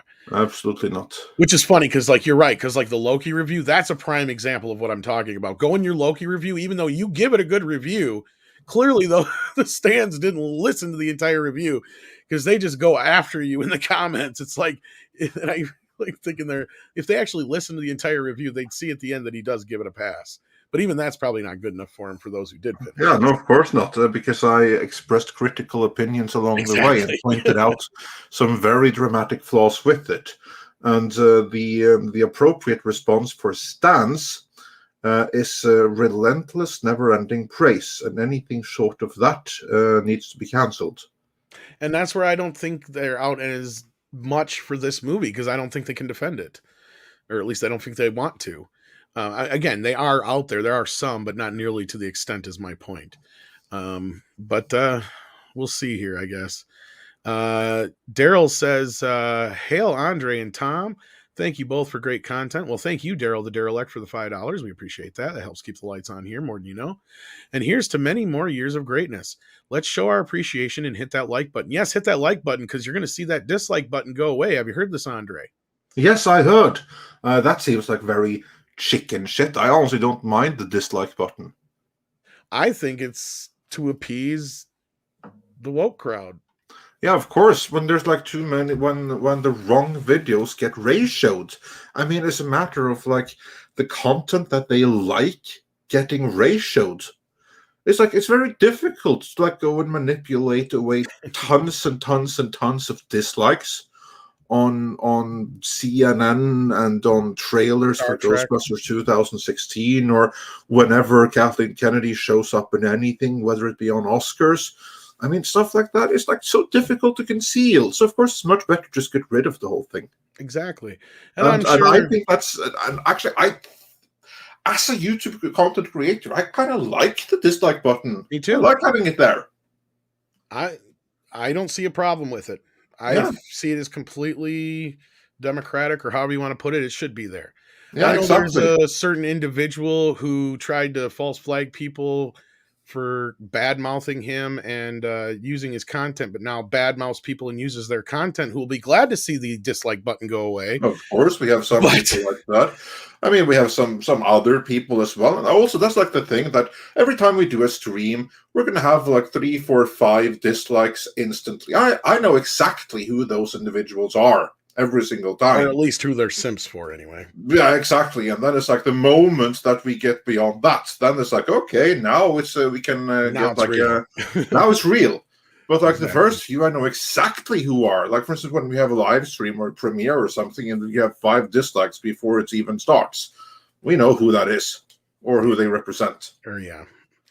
Or the few individuals anyway. But yeah, but beyond that, and also I used to that like, as kind of like a metric because I can see how it like on a regular video I'm supposed to have like this many views, and then a tenth of, and then it should be approximate like a tenth of the number of views should be likes, and then like another 100th of that should be dislikes. And as long as that metric is about right the same for each video, then we're doing everything fine. The moment something is skewed, we've done something wrong. You can kind of like tell and when the numbers are big enough, because then you kind of like even out for the people who are out to get us, whereas if we genuinely screw up. So I like that. I like having it there. I don't like the thought of removing it. Yeah, I agree with you. Daniel says he saw Suspiria. Now that came out last year, didn't it? Now I'm assuming you're talking about the remake. I heard that remake is not too bad. I'm kind of tempted to check it out. I want to see the original again. It's been years since I've seen it. And it has Mrs. Tom Rothman in it, and she's hot. But anyhow, Yeah, to Tom Rothman, he likes to brag about that. oh yeah, he's got a great wife. Yeah, and he has no, like he's even done this as like places like hey, all you geeks who like X-Men and stuff, go look at my wife. I get to go home and bone her. Like he said that. Well, I mean, hey, it's not like she's some young. I mean, they're probably age appropriate for each other too. So it's like he's a lucky guy. That's all I'm going to say. Vertical Horizons says Space Jam 2 is a cinematic masterpiece in LeBron James' head. That's exactly what it is. It's Kang LeBron James's movie, and oh my fucking god, yes, Jillian, I sat through Space Jam 2. It was the worst 2+ because I think it's over 2 hours long. That was the other thing I griped about is not only is this movie bad, but it's bad for way too fucking long. The first movie is barely 90 minutes. I think it's 96 minutes. I don't know how the fuck you can make a Space Jam movie that much longer. And I'll tell you, the reason I watched it is because I actually love the first Space Jam. Guilty pleasure. It's one of those movies I went into as a joke. I am a Looney Tunes fan, but I went into it as a joke. I'm like, there's no way Michael Jordan is going to be able to carry an entire movie. This is going to be one stupid fucking movie. It's based on a commercial. And it ended up charming me. It was just lucky enough that it had like Bill Murray and Ivan Reitman producing, and it had a few people behind it that knew what they were doing with the Looney Tunes. And it was probably one of the better Looney Tune films besides, the classics we've had. So, yeah, I thought it was going to be something I had to see, even though I knew it was going to be bad. It was worse than I could expect. I even knew about a bunch of the leaks ahead of time, and it was still worse than I thought. Go figure on that one. I mean, that's so amazing when you expect a movie to be bad, you expect it to be really bad, and it comes in even worse. Yeah. Yeah, I mean, I That's knew it was fun. going to be bad, but and it was revoltingly bad. And that's why I say that is definitely not just the worst movie of the year. It is possibly one of the worst few movies of the decade because it doesn't even have the excuse of politics getting involved, right? It is basically, and this is the best way I could sum it up with my review, it is basically everything every critic thought the original Space Jam was going to be, right? With the way that everybody thought Michael Jordan perceived himself. Oh, fuck no. You watch that movie in comparison to this, Michael Jordan's humble as shit in comparison. Because the second film is all about LeBron. And they literally refer to him as King LeBron, I don't know how many fucking times in that movie. I shit you not. It is so much about kissing his ass. It's not even funny. Anyway. I'm surprised though to hear that you like Halloween Kills. I wish I'd have known that back when we were talking about it a lot. Well, I only saw it afterwards. Yeah, I know. I mean, that's what spurred me to watch it. And by the time I got around to it, then we were kind of done with it. But I really liked it. See, the funny thing is, and then I actually went and I rewatched the Rob Zombie Halloweens because that's a funny God, thing. why would you do that? No, but listen, because when I first saw them, then I had no real affection or understanding of the original Halloween movies. So I was like, why are people hating this remake? It's pretty awesome. It's like Rob Zombie at his best. But now, upon rewatching it, I'm like, oh yeah, I get it now. I get the criticism. This is awful. I'm going to remove it from my own from canon. I'm going to remove it from my collection. It's not going to be on disc. It's not going to be in my rental queue or anything like that. As far as I'm concerned, there are to date 3 Halloween movies, and those are Halloween, and Halloween Kills. So I take it you rewatched the original at the same time you watched the 2018 one? Yes, that's exactly what I did, because I decided, okay, they go with the choose your own adventure. Okay, I'm going to choose the adventure where Laurie is not the sister, because that's the one that makes sense to me. So I'm even going to skip the whole Halloween 2. I've never actually seen it, and I'm not going to either. I've chosen my adventure. It is the better film, the original Halloween 2, but since that goes nowhere unless you just choose to go with Halloween 2, and H2O, then that's fine. So far, that's still my preferred trilogy, but I don't hate these films. Like I said, the Halloween Kills made me appreciate 2018 in retrospect, but I'm also not above the criticism. I get everybody's criticism about the film. The script is bad. The dialogue is horrible. There is a lot of shit that happens in the movie that is really kind of weird, but you know what? That's part of the reason why I love it, is because it feels like one of those old fucking horror films with horrible fucking dialogue, a bunch of shit that doesn't make sense. It just felt like that. I don't know. Maybe it was just that nostalgic feeling I got from it that I can forgive. I know it's they say the same line 100 million times, terror. What is it? Terror dies tonight or whatever the fuck it is. They say it 20 goddamn times in the movie. And it's yeah, I get it. It's bad, but I like it because it's bad. I don't know. Maybe it's just me, because I know they intentionally set out to make this uber fucking deep Halloween movie, and it comes off cheesy to me in the right way. I don't know if that makes sense. Oh, I forgot to say that one. Sorry about that. Grab that again. Shane Wyrostek, if I'm saying that right. Your Stack, maybe, with a W silent. I would say the name looks very Eastern European, Americanized, but originally Slavic name, maybe Polish or something like that. So I would imagine that at some point, it probably was Virostek or Virostet or something like that. But now I would guess Virostek would be the Americanized version. Oh, we wouldn't do the V sound. We do more like a Vyro or Eurostek. I'm sure he'll tell us in the chat, and I appreciate that, Shane, because I don't want to butcher anybody's name. But Shane wonders, Andre, what is the best Scandinavian film? I'm not going to go with one. I'm going to give you a 3. I'm going to give you a trilogy of 3 Scandinavian movies that are part of one series because they're a trilogy. They're Swedish, and as a Norwegian, I do not like giving anything away to the Swedes, but I have to give them this one. And it's 3 movies that are based on books by a great Swedish writer named Astrid Lindgren.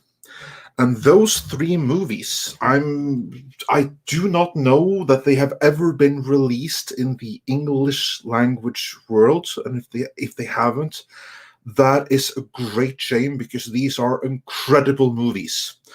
That's the trilogy of Emil from Lønneberget. I'm going to put a link in the chat here. I'm going to just find it here.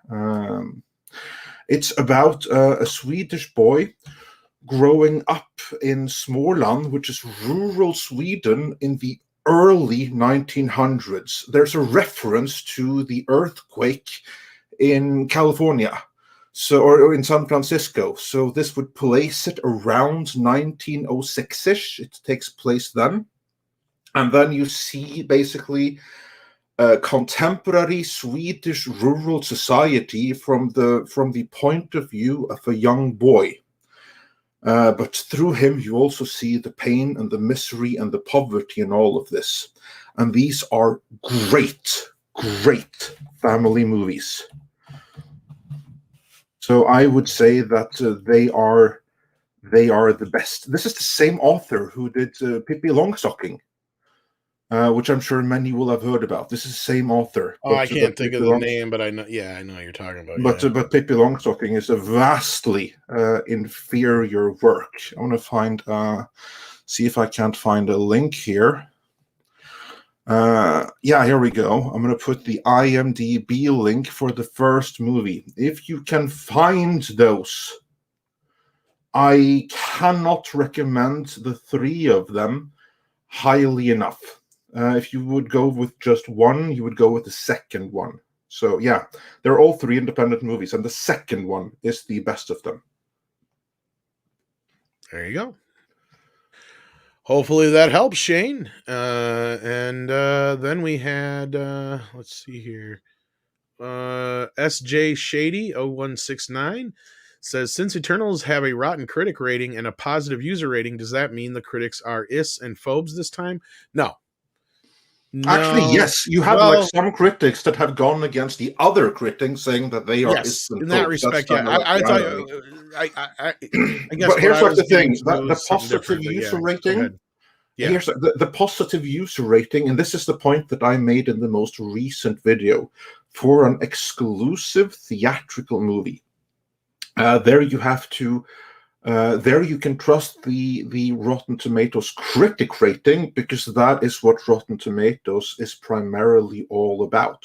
Whereas the audience rating, that is subject to potential review bombing, whether positive or negative. For actual audience reaction for a theatrical exclusive, what you want is the cinema score.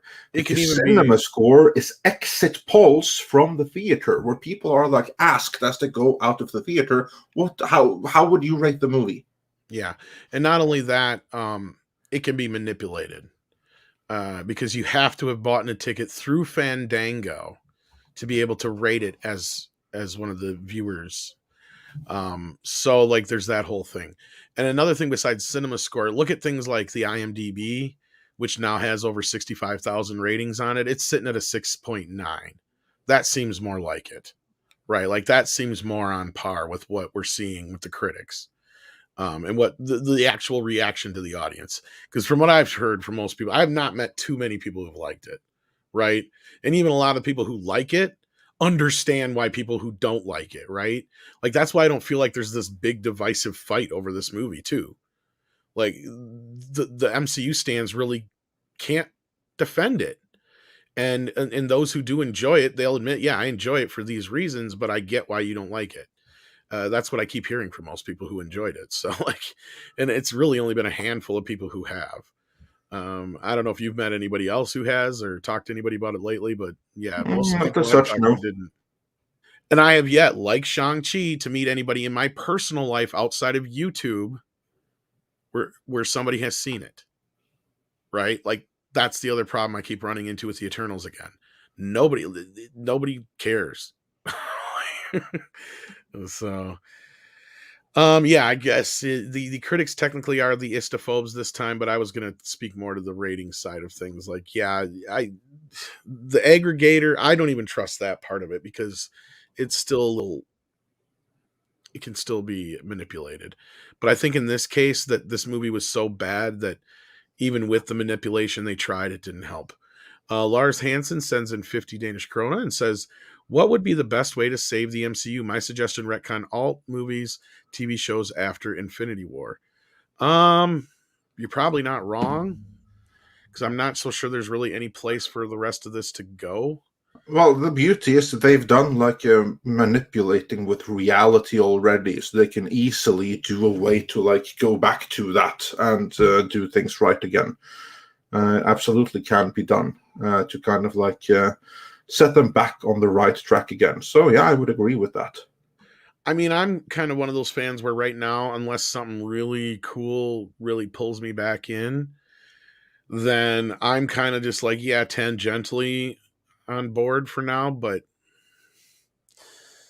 I'll probably wait till they reboot to get really involved again at this point, unless Spider-Man is kick ass and so is Doctor Strange. And And here's like the thing: they don't really need to reboot, or they can perfectly work with what they have. They just have to make it good again and gradually like just go away from what didn't work and like not yeah, really mention it again. I mean, there's every way of salvaging this, but I think that they had gone the wrong direction by trying to make it bigger, more extreme. What I felt what they needed to do was two things. One is go cosmic, just pure cosmic, without trying to outdo Thanos. Just do other cosmic things. They don't have to be bigger threats than Thanos to be big threats exactly. in their own right. And the other, go small scale, go street level, go Well, we were just Daredevil, talking go about like Punisher. Doctor Doom and shit. What was it on Culture's channel the other day or something like that? I think, or where were we? I can't remember now. Well, it was here. We spoke I was about here. the Was it here? Okay, Purgatum. I do so many. Yeah, well, That was the day I was half out of it. But yeah, that anyway, was Monday. yeah, like Doctor Doom, like great villain. He doesn't have to be world threatening, but it's threatening enough, and it's enough to get more than one team together. Possibly. I mean, you don't need to do all these things to, it doesn't have to be world ending every fucking time. It gets overly done. It's just like the shooting shit in the sky motif. It's so overly done in comic book movies. Lord Pepsi says woke was done proper one time in history. It was called the 90s.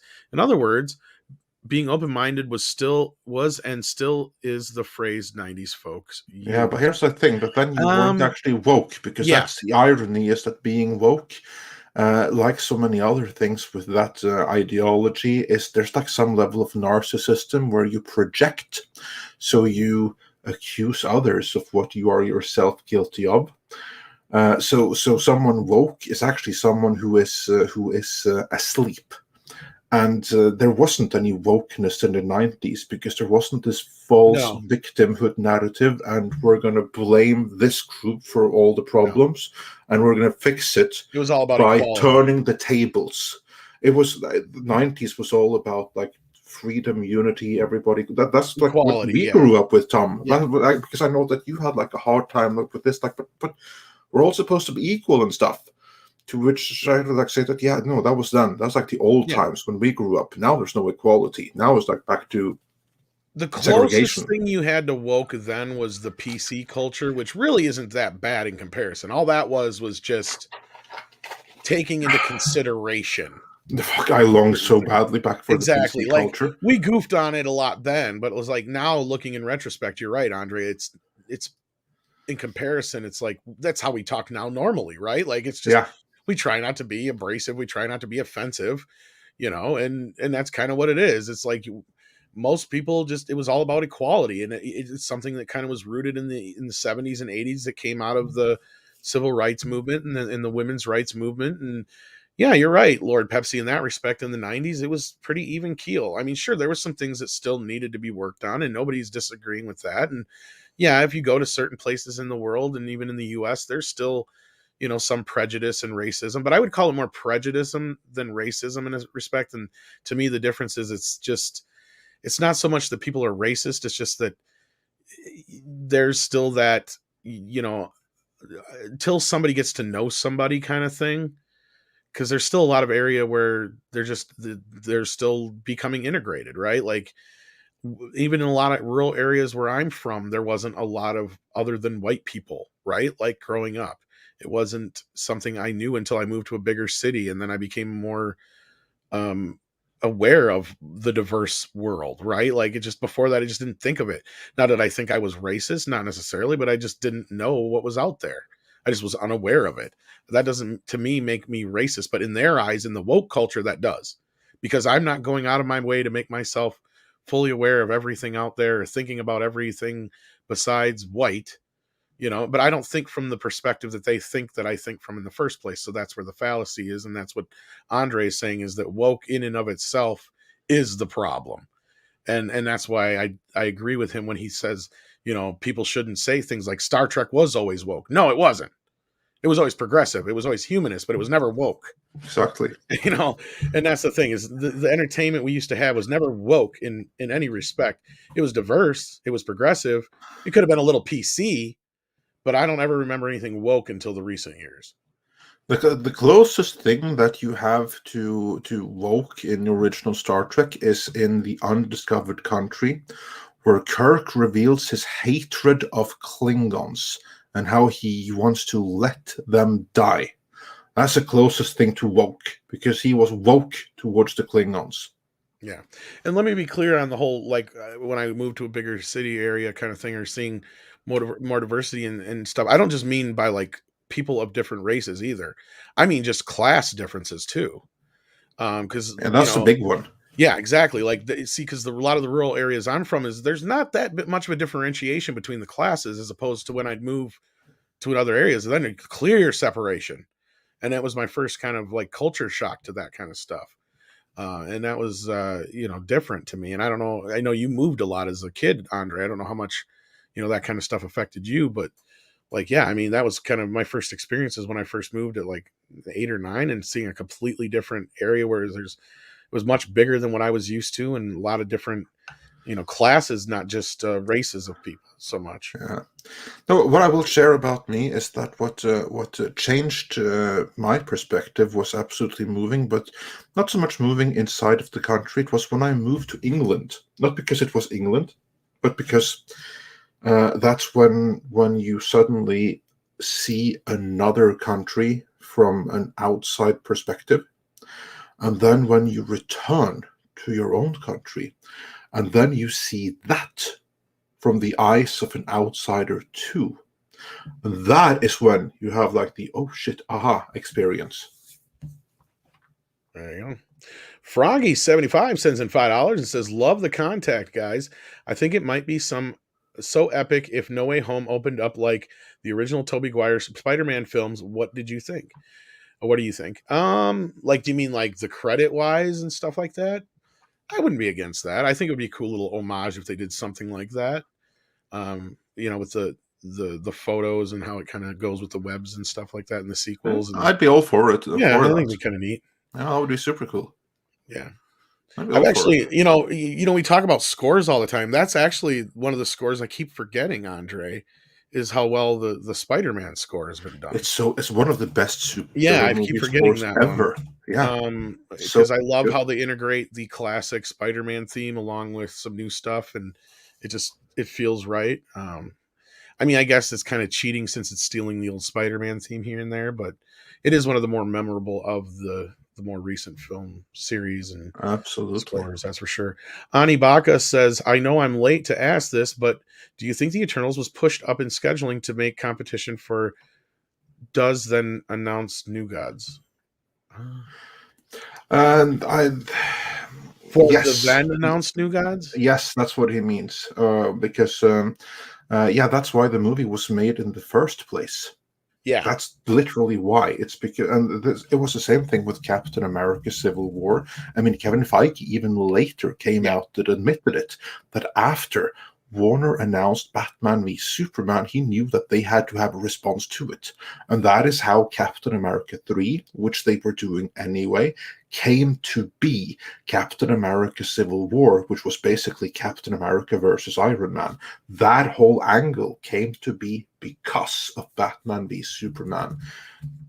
And you can rest assured, and we've made this point in earlier videos too, that when Warner announced Jack Kirby's New Gods, not to be outdone, Marvel announced Jack Kirby's Eternals because that's their response to the New Gods. Because what is the Eternals? Well, that's basically Jack Kirby New Gods redoing the 2.0. New Gods for Marvel. Yeah, exactly.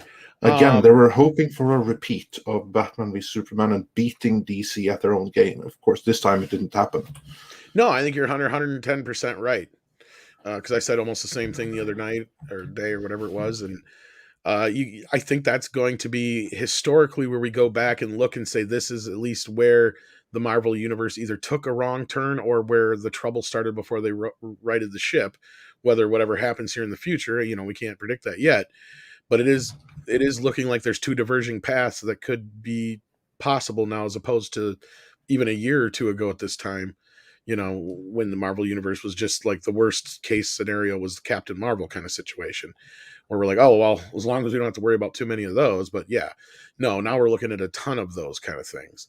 And if that's the case, then yeah, we're looking at bad things ahead. But I think you're right, Andre. The origin of that was Feige turning around and worrying about what DC was doing. He should have just kept moving forward, kept setting the trend. Instead, we're going to go back and say that is the moment, no matter how we feel about Civil War and Infinity War and all that kind of stuff going forward. Everything after that moment was him reacting to DC. Captain Marvel happened because of Wonder Woman, right? Kind of. Black Panther happened because they were going to do Cyborg. I guarantee you that was part of the push for that. Plus, they wanted to beat DC to the punch. Everything they were trying to do was always to beat DC to the punch. And Kevin was able to facilitate that because they already hit the ground running, because they already had everything in place with their previous films, setting all this shit up. So anything they did post Avengers, you could change things here and there a little bit and get away with it. But now unfortunately, they've gotten so deep into this that the few things they have done post Civil War are going to be the undoing of the MCU if it all falls apart from here on out. So yeah, I think that's the case, and I hope that ain't the case, but I think that's where we're at. And the Eternals was definitely pushed up to compete. That is for sure. Lord Pepsi has another $2 for us. Thank you so much. Says, have we reached a form of peak internet? Maybe. I'm sure there's like some advancements that are going to be made. I'm not so sure what you mean by peak internet. Yeah, what does that mean? Peak internet? If you mean like social wise or like with YouTube, like you could be right as far as us having freedom, because things are really cracking down in that respect. It's going to be a different world in a few years, I bet, unless something really massively changes, because they're doing everything they can to make it more difficult to speak your mind on these platforms. Just notice how we have to censor ourselves all the time. It's funny because I can say a lot of shit that I couldn't say on the radio, like shit and fuck and certain other things, and talk about with you. But there's a ton of other shit that I used to be able to talk about on radio that I can't talk about, which bothers me.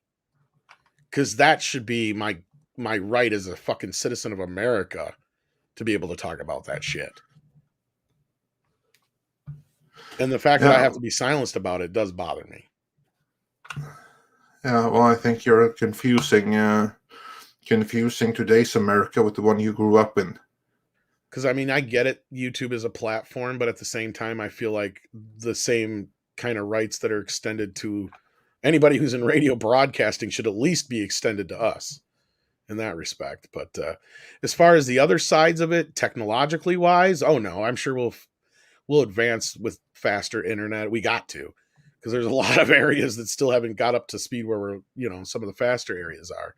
On top of, I'm sure at some point we'll get into more, instead of just video, we'll have holographic shit and stuff at some point. I mean, It'll get there. It's just Yeah, in terms of technological development, I'm not worried. Let's put it that way. no, in that respect, no. But the other side of it, yeah, I'm definitely, as far as peak internet, if you mean like the ability for us to go out there and freely speak our mind and truly be free, because there's a lot of places that, they probably got used to the idea that, hey, I can speak my mind and nobody's going to come persecute me for it for the longest time. And now that's changed. So we'll see if that's what you mean on that one. Then Paulus Plain has another one here, Andre, who says the trip is the Norse. You're going to have to read this shit. Yeah, sure. The trip is that the Norsk Fjellheimen and the Norwegian mountain home is take my money. So basically, what he's saying is that in Norway you have like this this romanticization of the rural life in the mountains, the mountain life, and so many people, myself, actually have a cabin in the Norwegian mountains. But in this movie, they go there and it's anything but idyllic. And I got a question for you. When you say words like that, does your mouth like flap open like the Predator? Because I can't make those words. Well, I don't know. I have to see myself in a mirror when I do it, but I haven't That's why you noticed won't my. get on video. but I haven't noticed my fellow countrymen like really flap with their mouths when they do it. But then You again, it wouldn't could tell be, us. but it could be because we all do it and it's normal to us. That's what I'm So, saying. yeah. It's not, and then you would hide it from us if it was true. No, I'm just kidding. Anyway, I just thought that was funny, and it probably fell flat. Aiken says, "I seriously think a dislike should require a comment or selection from a list in order to submit it." No, I don't think so. Honestly, I think it's perfectly fine that you can easily just like hit that thumb. I think that's very fair. But as we like to say, that hit that like button or hit that dislike. But if you do, please leave a comment and tell us why. You know why I say that? Because that's engagement that helps the algorithm, and then we kind of like get like 2 engagements for the price of 1. That's the secret behind saying that. I'll tell you this: the only way to make it fair, but they wouldn't do this because it would benefit us, is to make it to where the dislike and like don't show up until at least a third of the video has been played. Yeah, that would be good. That would actually be really good. Then they have no excuse, right? Then they can't say you haven't technically watched it, because that's what they're doing this for, is supposedly, dislike bombing. Yeah. Right. Well, if you put it in place, then it's fair on both ends. Then you can't like something without watching it, and you can't dislike something without watching at least a third of it, or even half of it for that matter. Yeah, no, that's shit. If they wanted true. to, they could not put it up until you watch an entire fucking video. I'm sure that they could put that in the cookies or whatever the fuck you do. I don't know, the internet stuff. This is where I sound like an idiot when it comes to technology, because I don't understand the internet. I just know stuff goes. Can you believe I worked for an ISP for a while? I worked in the customer service department, though, so don't worry. Yeah, no, I can absolutely believe you working in customer service. I did advance to advertising, though. So yeah, well, that's cool. Yeah, no, that's good. That was probably my best job before this. Aiken says we got that one already, but thank you so much for that. And we also had a couple of member chats. Yes, we did. Let's grab the one I got here anyway. Accidental Tourist says, anyone who hits the dislike button on Midnight's Edge in the morning goes to Hades automatically. Well, Crom definitely frowns upon you, that's for sure. Yeah, absolutely. I don't know if we had any other member chats. Do you have them handy if we did? Yeah, give me 1 second here. I do want to welcome Saggy to the as a member. Thank you so much. Saggy welcome, Saggy. And I think we had another Midnighter earlier too, but I missed it. Darn it. But welcome all our new members today anyway. I'm just looking over the Twitter chat for the mods, because I think I saw Willie. He might have just shared the one I did, but because I didn't see any other ones. But maybe that was the one. No, he's got one from Nicholas Horton. Says, "Hail Tom and Andre. I hope Ghostbusters Afterlife does the original cast justice. Watch the final trailer today." There you go. So I thank you, think it Nicholas. will. It sounds like it will. Sounds like it will. Again, I've heard from enough people that have seen it that I'm confident enough in it. But again, of course, I know hope is not a strategy. So I think it's going to be all right, though. Anyhow, I think that's the only other member chat we had. So I think we're good there. Okay, well, perfect. Ani Perfect. Baca says, fun fact, Chuck Jones hated Space Jam. Well, I'm not surprised. Well, he was evidently a man of taste. Again, I totally understand like why Andre wouldn't like it. It's not a great movie. It's not any kind of movie that I would say is a great example of anything. Like even in the sense of like movies where you combine animation with live action, it's probably lower in the top 10. That's about where it lies, but it was just one of those movies that was better than it had the fucking right to be. But anyway, Aiken says, I seriously think the dislike button should require. Oh, we already got that one. What did I do here? Hit it again? Went backwards. Yeah, and also in members, Odds Board rejoined as member today. So yeah, hey Odds Hey, and Ords, my Saki. boy. That's awesome. Jillian N says, "Oh my, Tom, here's something to show my sympathy for seeing LeBron in the amazing Technicolor Eco." That was worth it right there. You're right about the first Space Jam. It's a lot of fun, and that 1996 website is legend. I should say is legend because it's still up as far as I know. Or did they revamp it? I think they revamped it for the new movie, but I still think they made the original one still available there, which is kind of cool. But there you go. Right. Let's see here. Did we have any other super chats? I think we're caught up now. Was there any news other than that, Andre, that we had to touch upon? Today was actually a really slow news It day. was. I Well, think yeah. everyone is busy watching the legal stream. Grand Wazoo says, Andre and Tom, the best odd couple on the internet. Stay as you guys are. Well, thank you. I don't know if we're so much an odd couple, but maybe. We've never actually been in the same room yet, so. Oh, well, as soon as it's possible with international travel again. Yeah, I got a bunch of packages here for you, so hopefully another one's showing up soon. Joe Come Stark says, let's make Tom watch Say it, Tom. Go Say to it. Connell. That was not too bad. Göta Kanal. It's the Gothenburg channel. It's a Swedish movie called Göta Kanal. It's actually a movie that I haven't seen it myself. I really want to see it. The Swedes, they have some great movies, and also when we spoke about the greatest Scandinavian movies, I remembered another one because overall the wholesale ones are the Emil and Lönneberga trilogy, but outside of that, for standalone, one of the single best war movies, no, actually the single best war movie ever made, you ask me, is a Finnish movie. I think it's just called The Winter War. It's about the Finnish Winter War. It takes place during World War II, when Russia decided that Moscow, the Russian capital, is just a little bit too close to Finland. And so we need to annex a good chunk of Finland to create some more safety so that the Allied can't invade us through Finland. And so Russia invades Finland, and they met some heavy freaking resistance because the Finns are tough and they know how to fight. And that's one of the greatest war movies ever made, if not the greatest. Those that want to see another great Scandinavian war, look out the Finnish Winter War. And he also says, Hail Midnighters, and all I can see there is go take anal. Yeah, that's all I see. So go take anal. There you go. Double back again says, Andre, I really enjoyed Katla. What, the Icelandic volcano? I believe so. Yeah, well, cool. I'll tell Iceland you said hi and that they are forgiven. And then I didn't see Shane tell me how to say his last name, so I'm just going to say Rostek. Why Rostek again? It is Rostek. Polish and it is pronounced Why Rostek. I thought it looked Polish.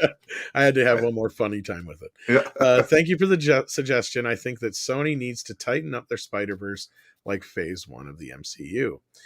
Um, if Tom Rothman wasn't in a president, they might. But again, I think he's more than happy with being completely hands off.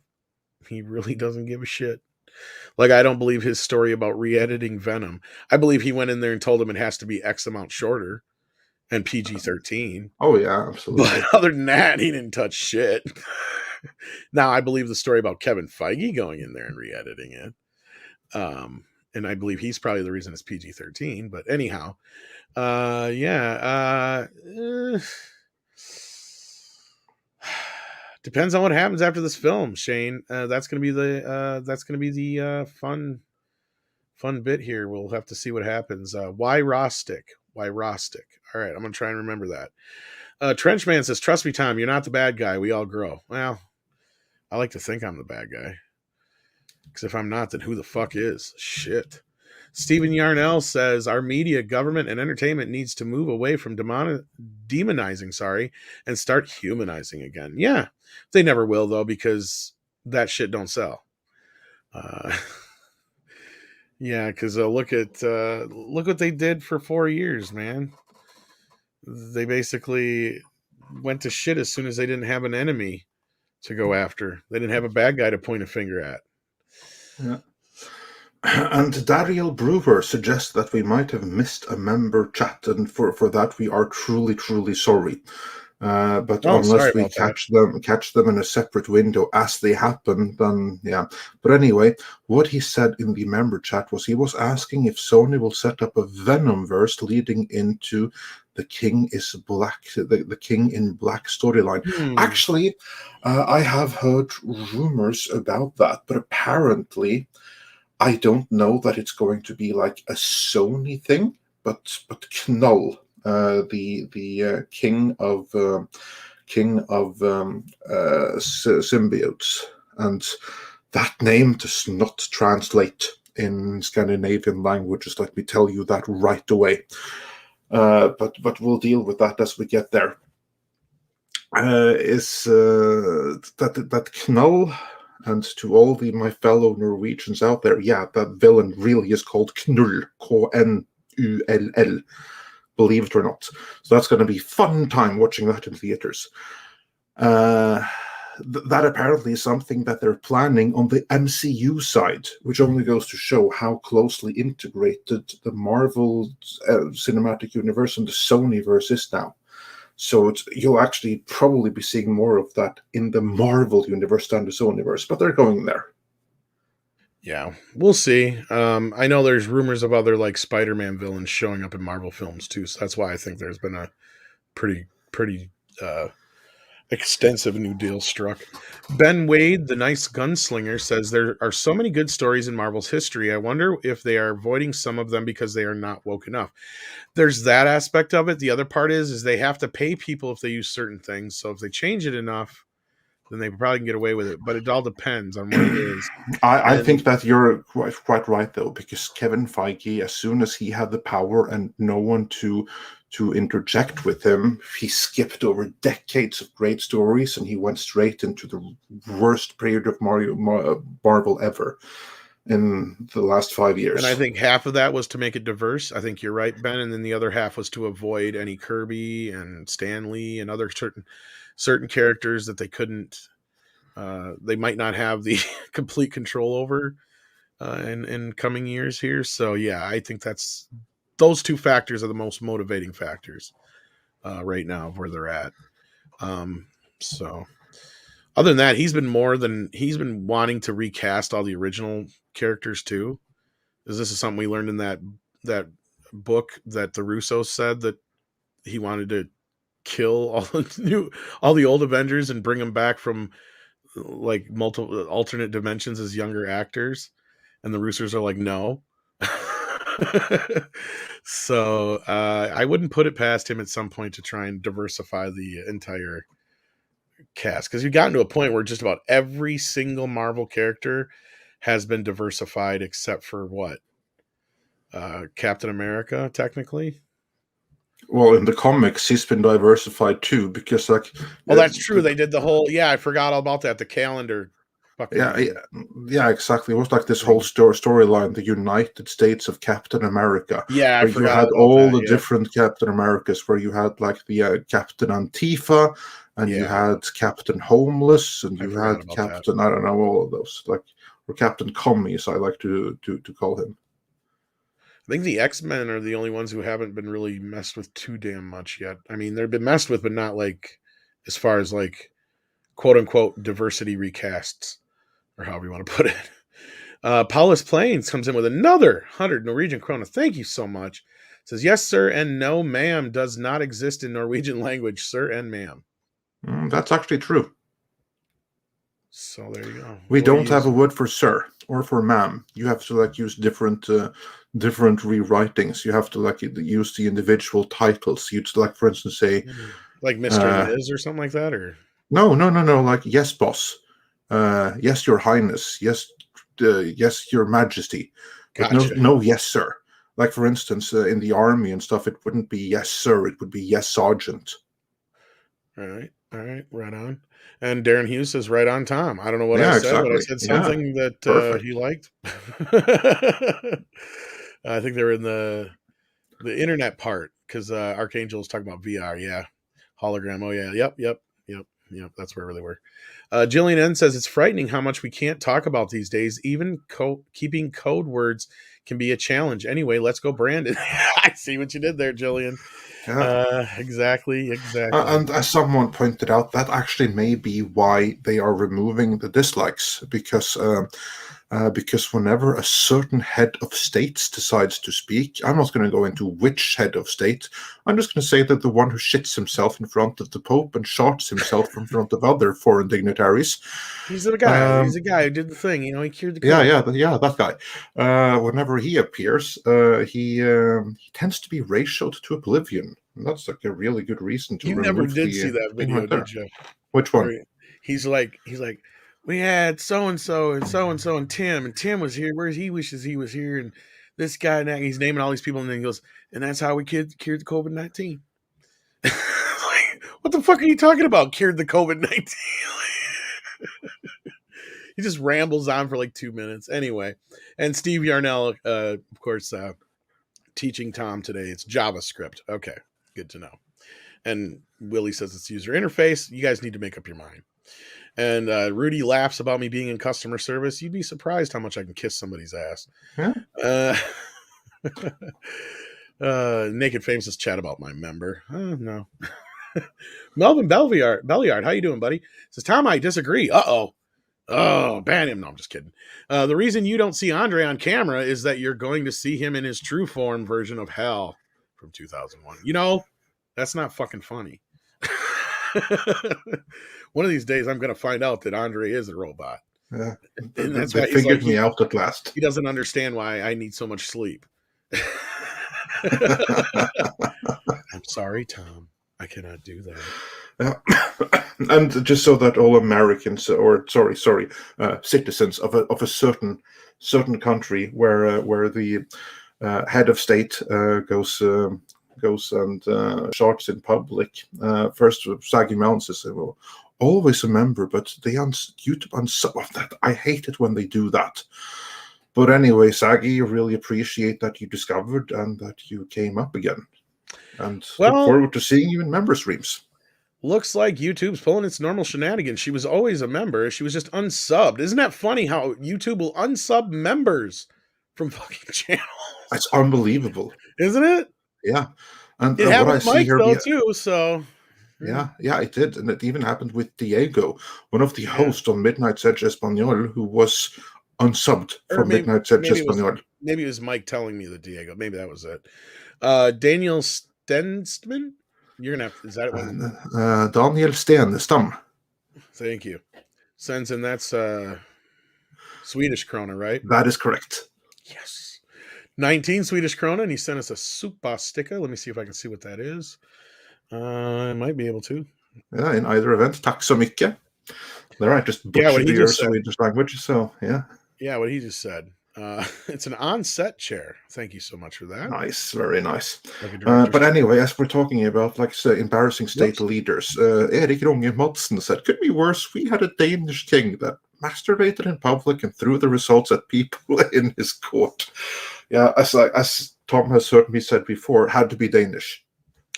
You know, I gotta admit that at least he knew what he was doing if he threw it at him. Yeah, that is a It means he dominance meant to tactic right do it. there. Oh Exactly. yeah. He's like, yeah. It's not like he was caught doing it. It was he meant to do that shit. Oh yeah, absolutely. I was the pure dominance. Exactly. Yeah. Night King 01 says, I just started reading the Millennium series and it's great. Also, I thank you, Andre, for getting me interested enough to read Dune. Well, awesome. I hope you enjoyed it. Me too. And yes, I am the Neon Cowboy. This is true. Let's see here. What else we got? I think we had a couple more, like this one, Trenchman, who says a great MCU Venom idea should be Web of Shadows. What do you think of that, Andre? I haven't read Web of Shadows, so I can't say, but I'm sure it's a good story. Yeah, I mean, there are some great Venom stories out there, so yeah, maybe. Yeah, unfortunately, Venom is not one I'm as familiar with, and I remember saying that to not only Andre but everybody when I discussed the film. So, like, if you're a bigger Venom fan than I and you have a problem with the movie, I can't argue with you because you're probably right. You know what I mean? Like, I just enjoyed it for what it was. Willie Woodward says, any chance in covering Coco Melon buyout story? Is this the studio that did like Paw Patrol and stuff like that? I think so. He sent me something on it, and I just haven't had a chance to look at I it. Yeah, because I have to do some research on it because I can mention that it happened, but I don't know anything more about it beyond that. So I think we're gonna wait with that until we can actually say something beyond. It's reported that happened. Unrelated though, I think Lionsgate's gonna sell. To who? I don't know, but I think they're gonna sell. They're taking bids right now on Stars. And they just sold all of the Miramax and Dimension shit to Paramount, remember? I think they'll end up selling to Paramount. Yeah, wouldn't surprise me. It would surprise me if they. I would actually think that they would sell to either Sony or to maybe Apple. I think Paramount's making a move. I think they want Stars, the streaming service, and all that business, and then they're going to combine that with Showtime. Because Stars really stole a lot of HBO and Showtime's thunder back in the day. I don't know if you know anything about them, because I doubt you would, considering you probably don't have them over there. No, the only thing I know about them is that Showtime have some amazing shows that we get here, like on other channels and on DVD and stuff there like you that. Go.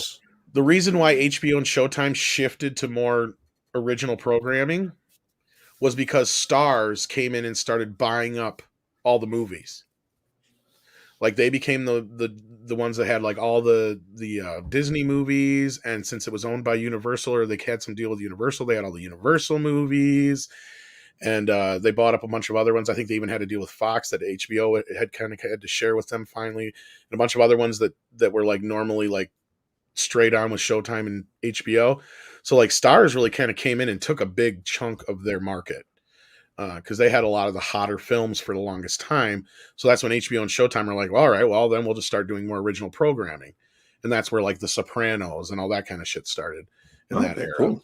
If that makes sense. So yeah, it makes sense. Of course, I would think it began already with Us, though, because that was like the first real high-end HBO. Well, it's probably around the same period. Yeah, I mean, HBO and Showtime had done original programming before that, but they really ramped it up at that point because they had to compete, right? Like, I mean, they didn't lose to Stars, but they were losing ground to Stars, and that was because they were getting the bigger Disney movies and shit like that, which Showtime and stuff like that used to get. And I can't remember, like Universal, I think HBO used to get a lot of those. So like they lost a couple of their big, heavy hitters that they used to get a lot of their movies from. So that's when they started doing that. But yeah, anyway, point being, I don't know if we'll cover that too much, like Andre said, unless we have to bring it up for some reason. We'd have to look into it.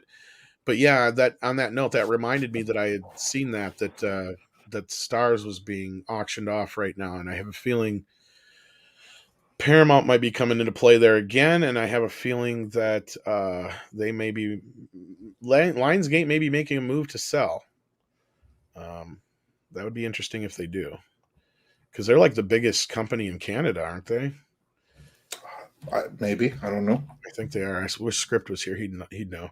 HVP says, "Have you guys seen anyone have a meltdown in the theater like Gary in Amazing Spider-Man 2?" I haven't seen Gary have a meltdown in the theater during Spider-Man 2. I'd almost pay to see that. Um, I've never had a meltdown in a theater. I have had watching a movie at home. Ninja Turtles Out of the Shadows made me freak the fuck out and throw some shit at my TV. Like I was on the floor at one point on my knees, like screaming at the television, like, what the fuck are you doing? Why? Like it was dramatic as fuck. I wish I had videotaped it in a weird way. Outside of that, I've had movies that were just like shit and I could call them. I remember getting yelled at in you ever seen the movie I Know What You Did Last Summer, Andre? Yes, I have. Okay, like of course that came out like right on the heels of Scream and in the wake of Scream. That's what I mean. Scream ruined Yep, Hollywood. yep. Well, this is where I first realized that was happening, Andre, because my buddy bugged me. You may have even heard this story before, but I don't think I told it live on the air. My buddy bugged me into going to see the movie. He's like, "It's better than Scream. It's the best horror movie ever." Blah blah blah blah blah. Drug me to the movie. Within a few minutes, I've kind of figured it all out. I was calling out everybody who was going to die throughout the movie, and I even called the ending. And about 2/3 into the movie, some guy yelled at me. He's like, "If you've seen the fucking movie, asshole, don't spoil it for the rest of us." Like, that's the problem. I haven't seen the fucking movie yet. I didn't hear another word for the rest of the movie. Yeah. So yeah, that's like the closest I've had to that experience, I guess. The only other thing that would be close to a meltdown in the theater is just I told the experience I had of trying to see Jurassic World and the bullshit that shenanigans that had with flip flopping theaters and stuff. I told that a while back on a couple different shows. So yeah, that's the only other than that. Have you ever had a meltdown in a theater or seen Never in anybody? Norway. Never in Norway because we're too dead inside. But when I lived for 1 year in England, this was in 2005, 2006 when I did my master's, and that was when Peter Jackson's King Kong came out, and that was a movie that obviously stirred feelings because in that movie, not one but two near fist fights broke out. One of them was right next to me, and that was like a guy that had brought his son into the theater, and his son, he was like honestly way too young to be in the theater. He was like, I don't know, 6, 7, something like that. And he was like asking his father the whole time during the movie what was going on, and the father was like explaining the whole movie to him, loud and clear, so everyone around heard. And then, like one of the other patrons in the cinema, he burst out loudly, like, "For fuck's sake!" And then the father, he was like, "Language! You don't dare swear in front of my son." And then the two of those, the father and the guy who was fed up listening to the guy like narrate the movie, they almost broke into a fight there. And then, like half an hour later, a little bit further away from me, there was like this group of like 4 or 5 teens that weren't respectful enough in the eyes of an older, not much older, like a guy who was like in his, I would say, 40s. He was like a fairly big guy, like a bit fat, but most of all big and strong. And he was fed up of their disrespect. So I think that he punched one of them or something. And then these 4 kids, like at least 2 or 3 of them, they wanted to fly right back at him. But the other 2 were like, "Dude, look at the size of this man. He's going to freaking flatten us." So like there weren't any more than skirmishes in that. But that was like a movie where there were 2 near fist fights in the theater. That's the closest thing I've come to an in-theater meltdown. Other than that, I mean, I remember like hating sitting through like Ghostbusters 2016. Like, but there was only a few other people in the theater, so it wasn't like me making any kind of scene or anything. If I had seen Amazing Spider-Man 2 in the theater, I probably would have been very pissed. But I didn't really care enough for the first film to waste my time to go see the second one. I just waited till video. Whereas in my case, I prefer the Amazing Spider-Man 2 to the Amazing Spider-Man. And you're insane. You also like Ninja Turtles, so you have bad taste in some things. I'm telling you now. I guess that sometimes my opinion doesn't count. In this case, I don't know. Because it has a lot of the same issues that Out of the Shadows and stuff like that have, and you like that, so I'm just like, oh man. No, I had fun with it. It could have been much better, but Night King 01 says, "Isn't the X-Men diverse already? Not diverse enough. Too many white men." Yep.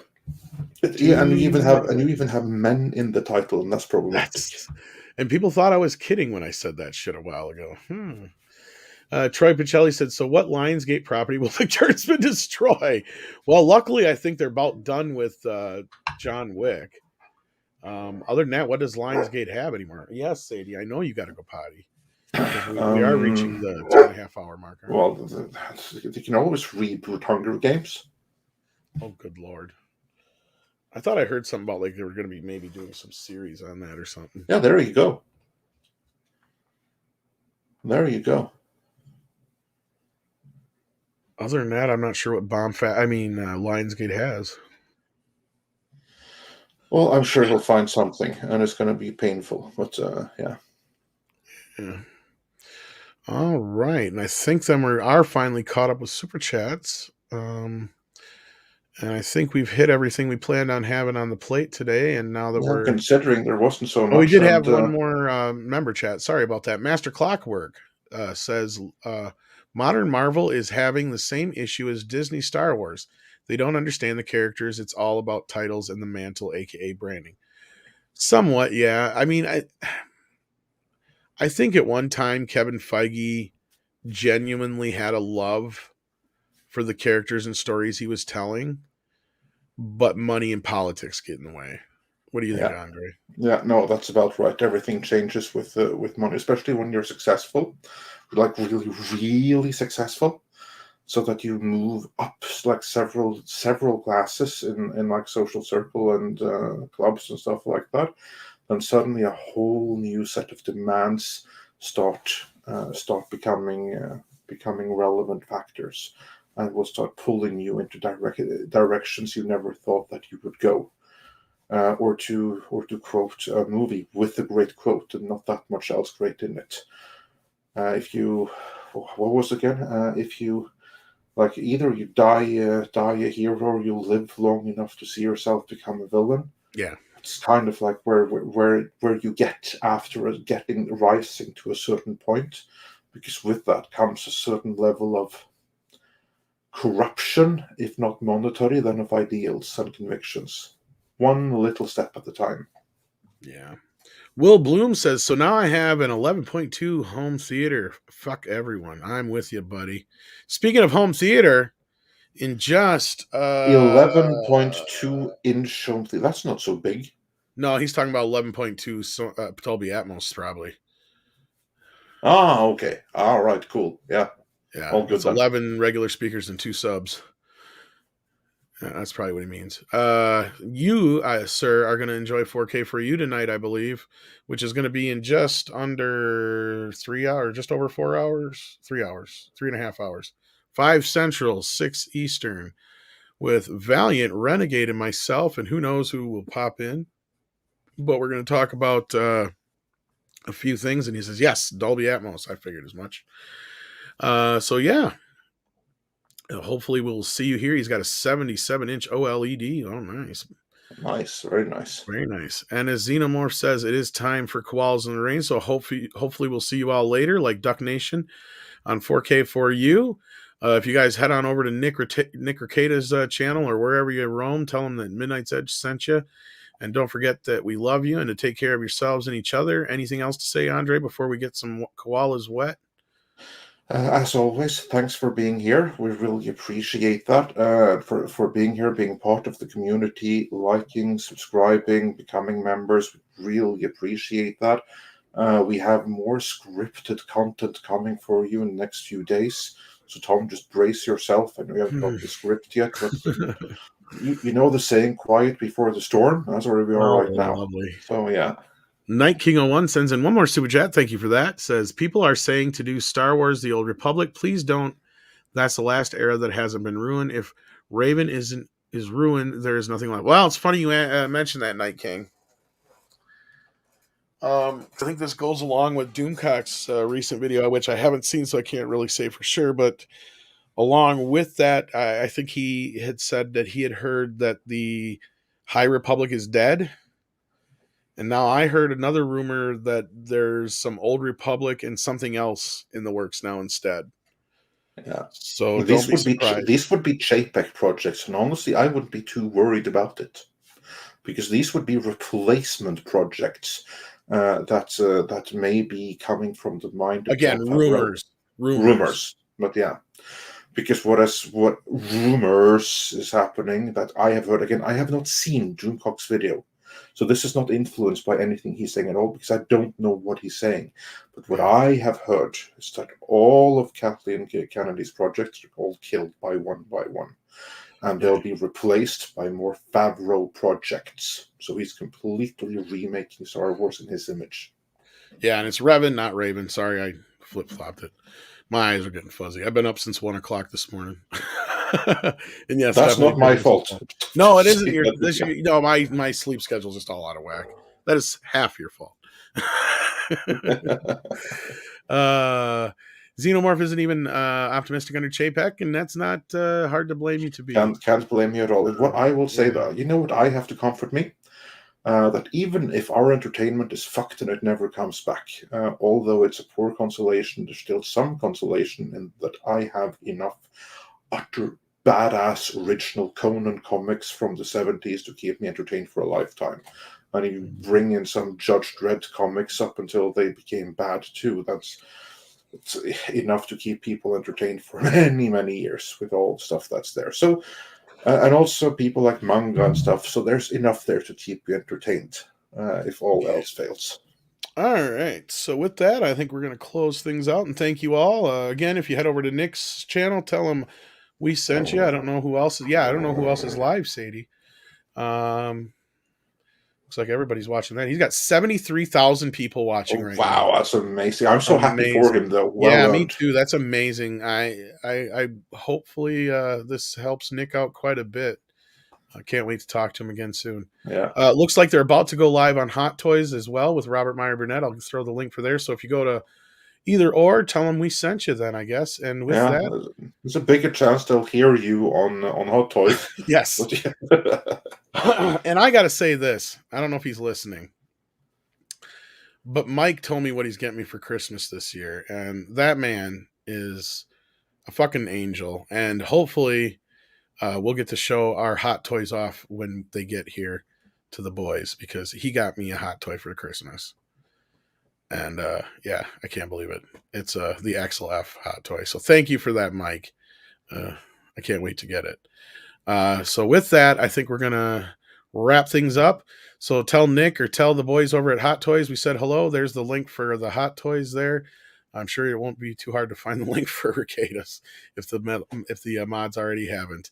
So thanks again, guys, and take care of yourselves and each other. Koalas in the rain,